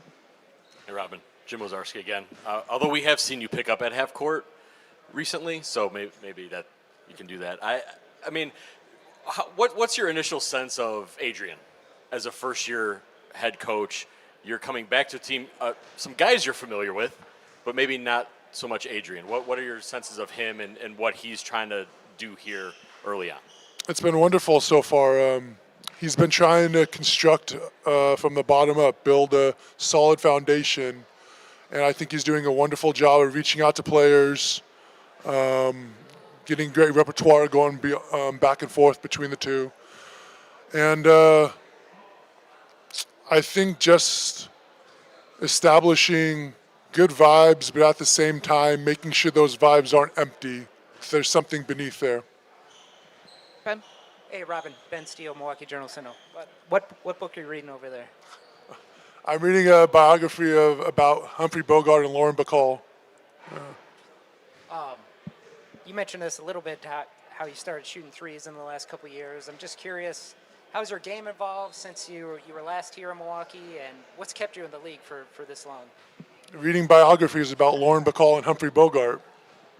There's some kind of metaphor in there somewhere that I'm going to find out. Somebody on this team is Humphrey Bogart, somebody here is Lauren Bacall. And I'm like one of the Ritz brothers or Keegan Wynn or something. Who's got it next? Steve? Steve McGargy, Associated Press. You've obviously played here before. Just what's your comfort? I know a lot of things have changed about this team since, but your comfort level being back with your brother and back in this organization just from having experience before. Yeah, I'm in a fortunate situation where I've played with a lot of the core group. I played with other guys on different teams, Bobby, Cam, Dame. I keep saying thrilling, exciting, but having experience with all these guys, I'm really looking forward to it. I think I see this right, Cam, in the back? Cam, video producer for the Bucks. Good to meet you. Wondering about the current status of your relationship with Bango. See if you made any amends after what happened. I haven't heard from him, actually. I think he might be feeling kind of spurned the way I left a few years ago. I didn't really reach out to him in any way, so I don't know. Maybe I'll apologize. I feel like I should. I'm wearing a Bucks uniform. Go ahead, Steve. Steve Ashburn of NBA.com. What thoughts do you have on Brooks' season last year, the fact that he finished second for Defensive Player of the Year, and just your thoughts on being back on the same squad with him? Thank God he finished second.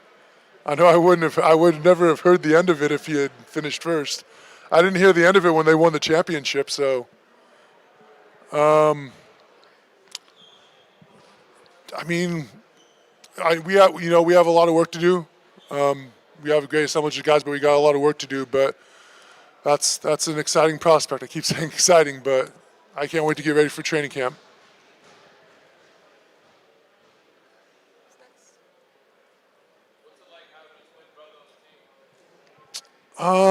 I don't know. People tell me I look like Harrison Ford, and I don't think he's on the Milwaukee Bucks. Is that true? Are people they're just humoring me? You don't have to humor me. I won't bite.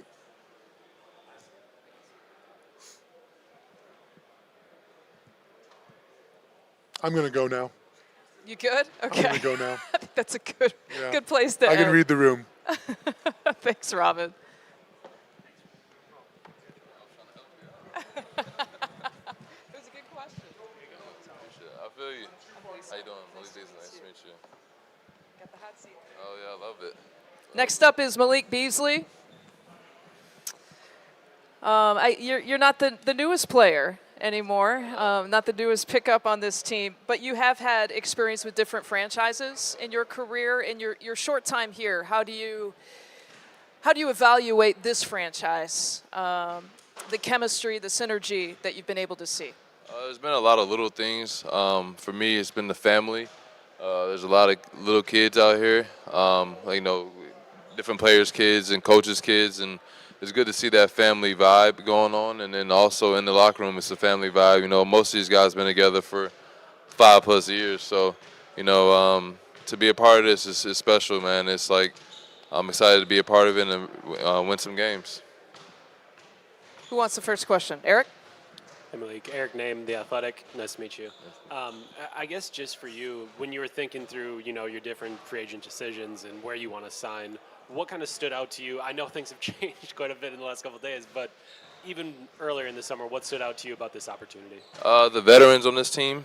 There's a lot of vets on this team who've been in the league for 10+ years. And like I said before, the chemistry that they have, I wanted to be a part of that. I needed some vet leadership, but also be a leader to the young guys. So with me, I'm right in the middle with 8 years, so I can, be a part of that veteran group, and I can also be part of the young group and help them out. So be a leader and work on my defense and make shots. Grayson Allen was a part of that trade. He was obviously the starting shooting guard last year. Kind of how do you see your fit as far as possibly coming off the bench, possibly starting? Like, how do you try to figure that out in training camp? I put in a lot of work this summer, and no matter what coach wants me to do, I'm going to be prepared. I'm prepared to start, make shots for the team, space the floor out for Dame and Giannis and Bobby. I mean, everybody, really. So I'm excited to do that, and whatever happens, happens. I just want to win. Jack? Yeah, Jack Maloney, CBS Sports. You mentioned spacing the floor. As a guy who shoots threes at the level you do, how excited are you to play now with Dame and Giannis, who are going to draw so much attention? Yeah, I played. We played a little bit already without Dame, and I've gotten a lot of open shots, and it's honestly surprising how much open shots I've gotten. So I just got to be able to make open shots. This might be one of the first years that I don't have to put so much pressure on, trying to come off pin downs, or if I got to find a shot in transition or something like that, all I got to do is run the floor, get easy baskets, and defend. Jim? Jim Wazarski, Milwaukee Journal-Sentinel. Hey, good to see you. Good to see you, too. How obviously there's expectation here anyway. Yeah. Damian's presence now probably ramps that up. What's the balance of what you want? You came here for a reason too. Right. But also staying in the day-to-day, as Adrian said. Because I'm sure there's a natural rush to see what it looks like, to feel good, but you can't get there unless you do the. Oh yeah, of course. There's going to be some ups and downs. Obviously, Rome wasn't built in one day, so we're going to have to figure it out. I think I saw already. Giannis said that we're going to have to watch film early because the expectations that we have is to win a championship. And obviously, we got to get it in the game and learn each other's chemistry in the game. But we got to watch film as soon as possible to get together. And I believe Coach is going to do an amazing job gelling all of us together and making us do what we do best in each role. Got Dario in the far back. Dario Melendez, WISN. You just mentioned all those open shots you're going to have now. I know Grayson used to talk about how that was a difficult transition for him because he wasn't used to it. Do you think that might be a challenge when you first start? Like you're just going to have so many open shots? I wouldn't say that's a challenge. I would say that's a blessing for me. But honestly, it's all mental. I got to make sure I'm ready. So I've been preparing myself for that, whether that's, some drills are different for different drills in certain situations. And for me, I've been doing a lot of in a rows, so 5 in a row, 6 in a row, 7 in a row, sit down for a little bit, go back to it to simulate game situations like that, open shots and not just contested. Anything else? Going once, going twice. You're off the hot seat. There Malik. we go. Thank you. Nice to meet you. Thank you, Malik. Float Milwaukee. The right hand.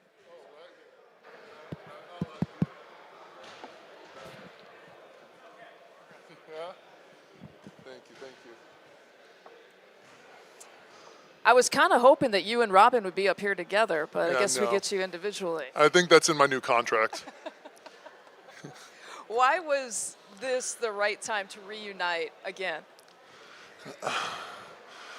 Well, he came to my door and he was begging, and so I figured that he probably needed this.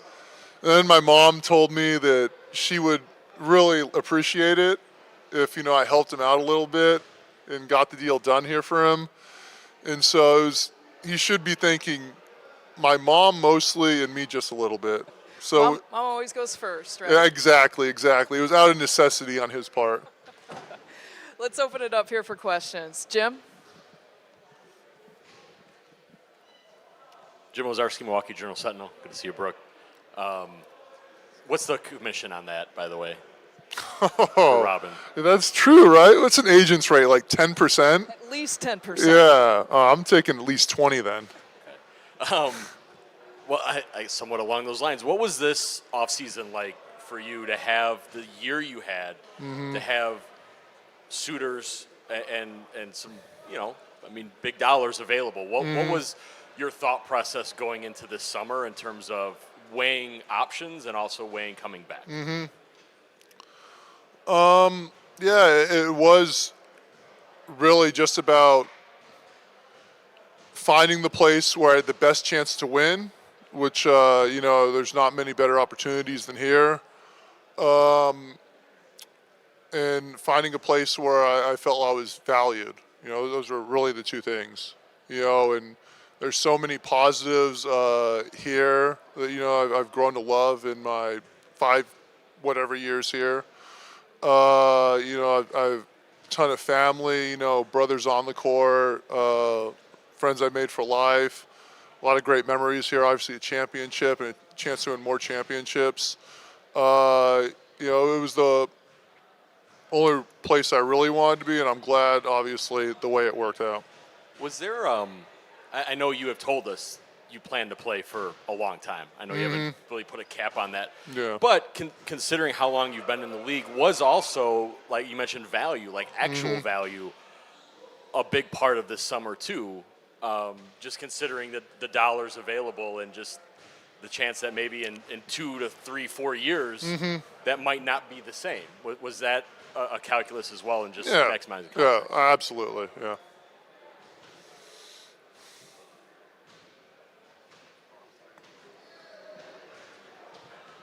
Let's go. Oh. Go. Sorry. Steve McGargy, Associated Press. During this media day, we're just asking a lot of the top American players around the league. If USA Basketball asks you to ask you to play the Paris Olympics, would you, or have you made a decision on Yeah, I would. I'd love to do that. It's something I always dreamed of experiencing since I was a little kid, and I'm absolutely for it. I asked Steve Kerr while I was subbing into a game last year. I didn't ask. I told him I was free this coming summer of 24. So hopefully this will help remind him, and I'll do my job and ask him again when I'm getting subbed in. Hopefully I'm getting subbed in, or not playing. That's probably not a good sign for him to put me on the team. But so hopefully I'm getting subbed in at some point. Did he have a response? I don't know. I think he just told me. Actually, I can't say. Eric? I know Robin's advice might not always be the best thing, but I'm curious for you, what has he told you about playing with Dame and kind of what that experience can be like and what it might be able to open up for you? Right. Yeah, I mean, from what he said,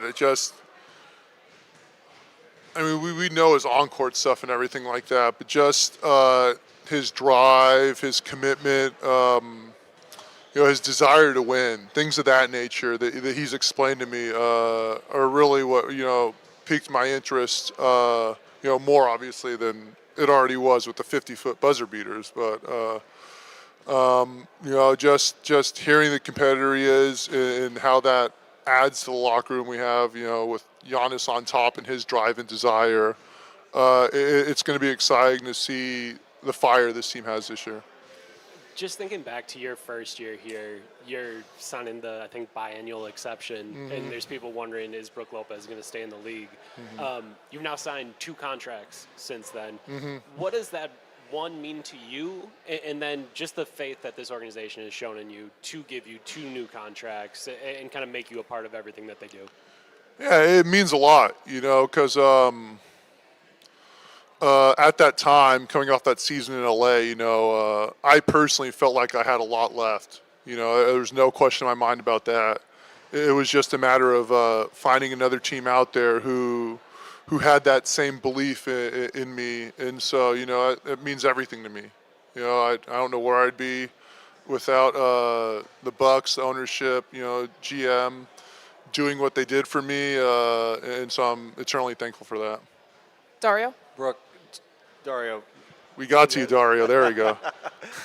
2 quick questions. First off, I know you touched on Dame, but when you first heard the news that he was going to be a Milwaukee Buck, how exciting was that? It was incredibly exciting. I was sitting at home on my couch, and my friends texted me, and he texted me in a way that kind of worried me at first. He was like, "What are you doing right now?" And I was like, "Oh God, this isn't going to be good news." And then he said, "You guys just traded for Damian Lillard," and I was like, "Wow." That was a huge relief because it wasn't something terrible, obviously. But then, I was very, very elated. It's just such an exciting opportunity, and the player that he is, the things he could do for this team. It's going to be so much fun to be a part of and watch. And then on the flip side, in order to get Dame, you obviously have to lose a guy like Drew Holiday. How much of a loss is that? Yeah, it's so tough. It's like bittersweet's it's the right word for that, for this. Drew's from North Hollywood. I grew up in North Hollywood too. We grew up playing against each other in high school. So we've always had that, familial connection, and we were blessed to be able to finally play together in the NBA, which was awesome. A dream come true. And he's someone I'll always consider a brother. He was at my wedding this summer. He helped me achieve a personal goal of mine of winning an NBA championship. He'll forever be a part of Milwaukee lore, and I'll thank him forever for that. And shoot, I love Drew so much, and it's going to be pretty annoying to see him playing against us in Boston, switching 1 through 5, guarding all of us, making our lives live in hell. November 22nd, I think, is the. Is that right? That will happen. Jack? Hey, Brooke. Jack Maloney, CBS Sports. Going back to Dame for a second, he's obviously one of the best pick and roll guys in the league. Have you thought about what sort of possibilities that entails, combination with you and him? Yeah, it's such an exciting thought. I mean, he commands so much attention in a pick and roll or pick and pop. I'm just focused on doing my job, getting him open, setting a good screen, and then either getting in the pocket or staying behind the arc and letting him do his thing, attack the paint, draw attention, and just being ready to catch the ball and make plays. Jim. Hey, Brooke, Jim Lazarski, Journal Sentinel again. The way last season ended, we didn't get a chance to speak to you. The last 2 years, even though a lot of expectation. That was going to be here regardless of any changes. So what have you maybe learned from these last 2 years and not reaching expectation and balancing it with now heightened expectation? I don't know if you can go like beyond expectation, but it feels like that. Like, so what can you learn from that and then apply?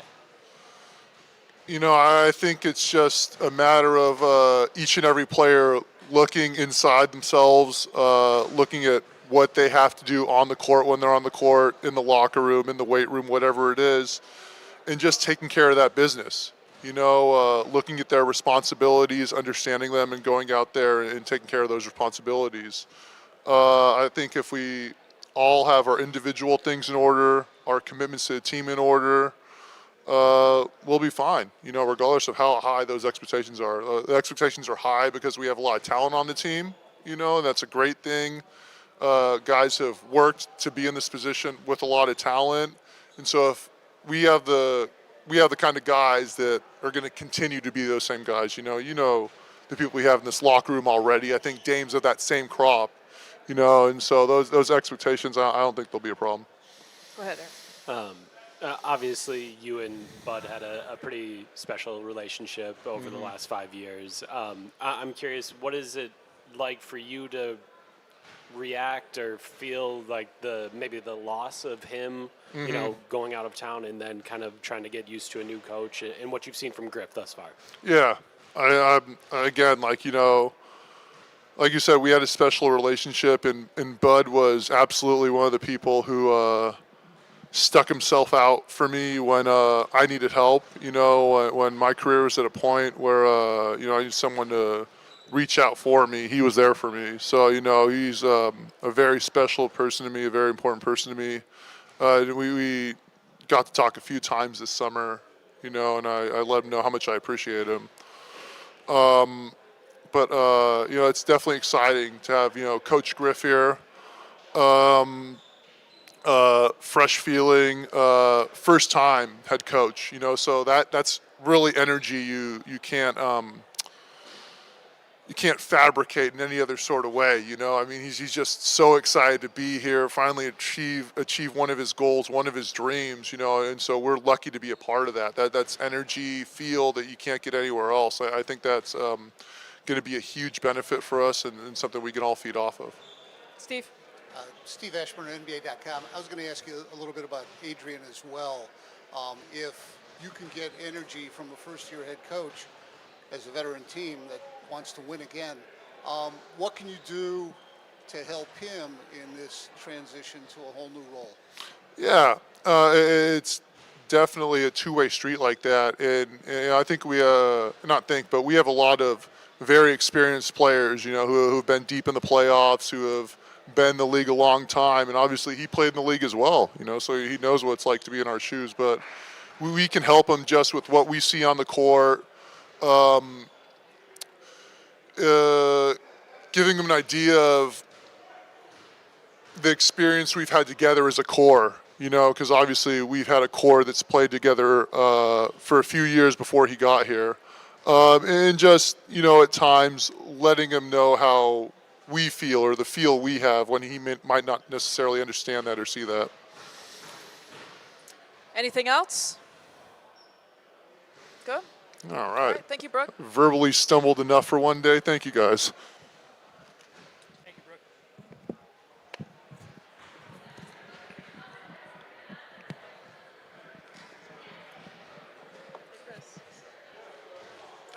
Hey, how you doing? Good. How are you? Good to see you too. Chris Middleton, I know Chris last year was frustrating in terms of not being totally 100% healthy. How do you enter this year with a renewed sort of mindset, and where do you stand health-wise going into this season? I feel great. I feel like I'm getting somewhat of a fresh start with my body, which I think I've needed. So this summer has been great, just getting my body back right, getting my mind right for this upcoming season. It's good to hear. Yeah. Eric, first. What's up, Chris? What's up, obviously, you're back here in Milwaukee, signed another contract. I guess, what does it kind of mean to you that they committed to you again? And I guess just kind of what does it mean to you to be here, period? I mean, it means everything to be back here. I've pretty much been here my whole career. With the disappointment that's happened the last 2 years and being a free agent, you feel like it may kind of be up in the air.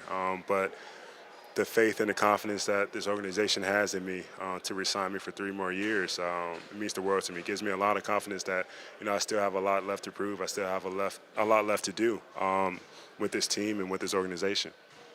Just as notifications start to come across your phone that you guys traded for Damian Lillard, where are you at? What's going through your head? Like, how are you responding to that? I was here. I just got done with a workout session, and just, I would say, just mixed emotions. I mean, first not knowing if it was really real or not because it came out the blue, but then, sucks to see our guy go. What he did for our organization, what he did for me as a person and my family. It was tough to have that conversation and see him go the other way.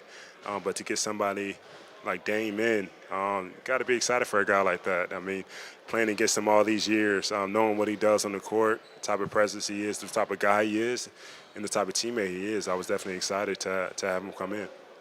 Jim? Jim Ozarski, Milwaukee Journal-Sentinel. Chris, good to see you. Jim. You got to rewind it back a little bit and just some. Was the injury against Chicago, was that I guess what precipitated the need for surgery, or was it something that had built up throughout the year or years?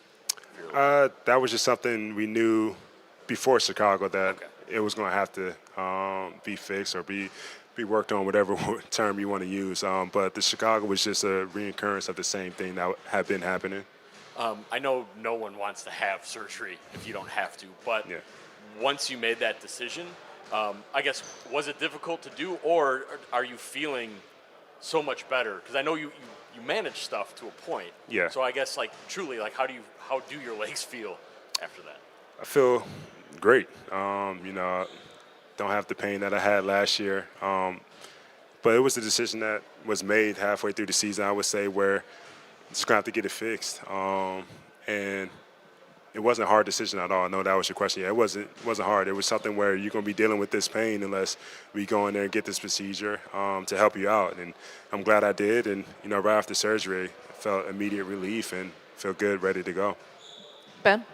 Hey, Chris. Ben Steele, Milwaukee Journal-Sentinel. You mentioned playing with Dame a little bit, but just, he's so good on the ball. You've done a lot of initiating yourself. Just how do you anticipate your role changing in the offense, if at all? I don't think it changes that much. I think it just makes my life a little bit easier. I get to play off the ball more, which, I've done in the past and which I've came up doing. Just the last couple of years, I've been more ball dominant. But I think he's a guy that is just going to make not just myself, my life easier on the court. He will make everybody's with his presence. You've seen clips and memes of him getting double teamed at half court. So you just imagine the type of space that creates for Giannis, myself, Brooke, Bobby, Pat, anybody out there. Go ahead, Steve. Steve McGargy, Associated Press. We're just asking some of the top American players around the league, if USA Basketball asks you, would you play in the Paris Olympics, or have you decided yet? I would for sure play. I've been thankful and blessed enough to be on one Olympic team. Would love the opportunity to represent my country and do it again in Paris. I would definitely sign myself up for that. Dario.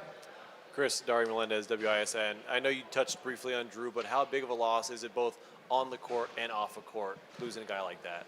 Yeah, like I said, it's tough. Our families were close off the court, hung out a lot, did a lot of different activities. So to see somebody like that you've been close to, in the locker room, on the court, and off the court, that also affects the family side of things. So that's been tough. That we're still trying to work through and whatnot. So I'm smiling because we've got an idiot doing stupid things. Not, but like I said, it's tough. We'll always remain brothers, friends. But now we just have to do it from afar. We'll go Steve and then Lily. Steve Eschbrenner, NBA.com. Giannis has talked here and during the summer about wanting an organization that continuously improves and wants to win. With that in mind, what one or two things do you think we can see from Giannis this season? Maybe he's added wrinkles in his game, something brought out with Damian Lillard. Any changes you expect? You have to ask that guy. I mean, I haven't been with him much this summer. We've been on 2 different plans for the most part. But I know he's going to come with something. Every year he finds a way to improve his game and help uplift his team. Lily. Lily Zhao, Fox 6 Milwaukee. Hey, Chris, just with your conversations with Coach, just what gave you the assurance that he was a guy you wanted to learn from and he was the right guy for the job? Just the respect that he commands. He's big on building relationships, getting to know each and one of us. And like I said, we're at the starting point. I haven't had too much time to spend with him, but I've been around him a lot to know that he's hungry. He wants his opportunity to go well for himself. It's the first year head coach and with a team that has high expectations, and he feels that and he wants that. So I got a lot of respect that he wants to lead us to the next charge. Eric. Thinking back to the series in 2021 against the Nets, you're defending Kevin Durant in crunch time. I'm curious, now that you have a guy in Damian and a guy in Giannis that has the ball in their hands as much as possible, do you feel like that can open you up to give more defensively, to take on more of those assignments? I think that's fair to say. We necessarily haven't had conversations about that, but I think it's something that we could see. I mean, having a guy like Drew leave that handle a lot of those assignments, some of those could get passed to me, but we also got some other great defenders on this team also, so we could probably have a good mix of different matchups out there. Go ahead, Jim. Hey, Chris. You have had expectation to win a championship since the one you captured. Obviously, we know how it's gone the last 2 years. Does Damian's acquisition change that at all? Because it felt like if there were no moves made other than you and Brooke and everyone coming back, you would have felt that way anyway. So if not, how do you manage it, or maybe what have you learned from the last 2 years that you can apply to this scenario of managing expectation, maybe not getting too far ahead, that kind of thing? Definitely won't get too far ahead, but we have to have a sighted vision, and that's to win a championship to get there. But the last 2 years, we haven't been healthy. I mean, not to use that as an excuse, but that's one thing we have to have on our side is luck and to be healthy. The last 2 years, we weren't able to. We've been able to make the playoffs, make a big push one year. Last year had a quick and early exit. So it's just, taking something for each year. And I think the 2 main things is we haven't been healthy, but also last year we didn't do well executing late in games and closing games. Eric, you have the mic by you. Are you good? Okay. Anybody else? All right, Chris, thanks a lot. Good to see you.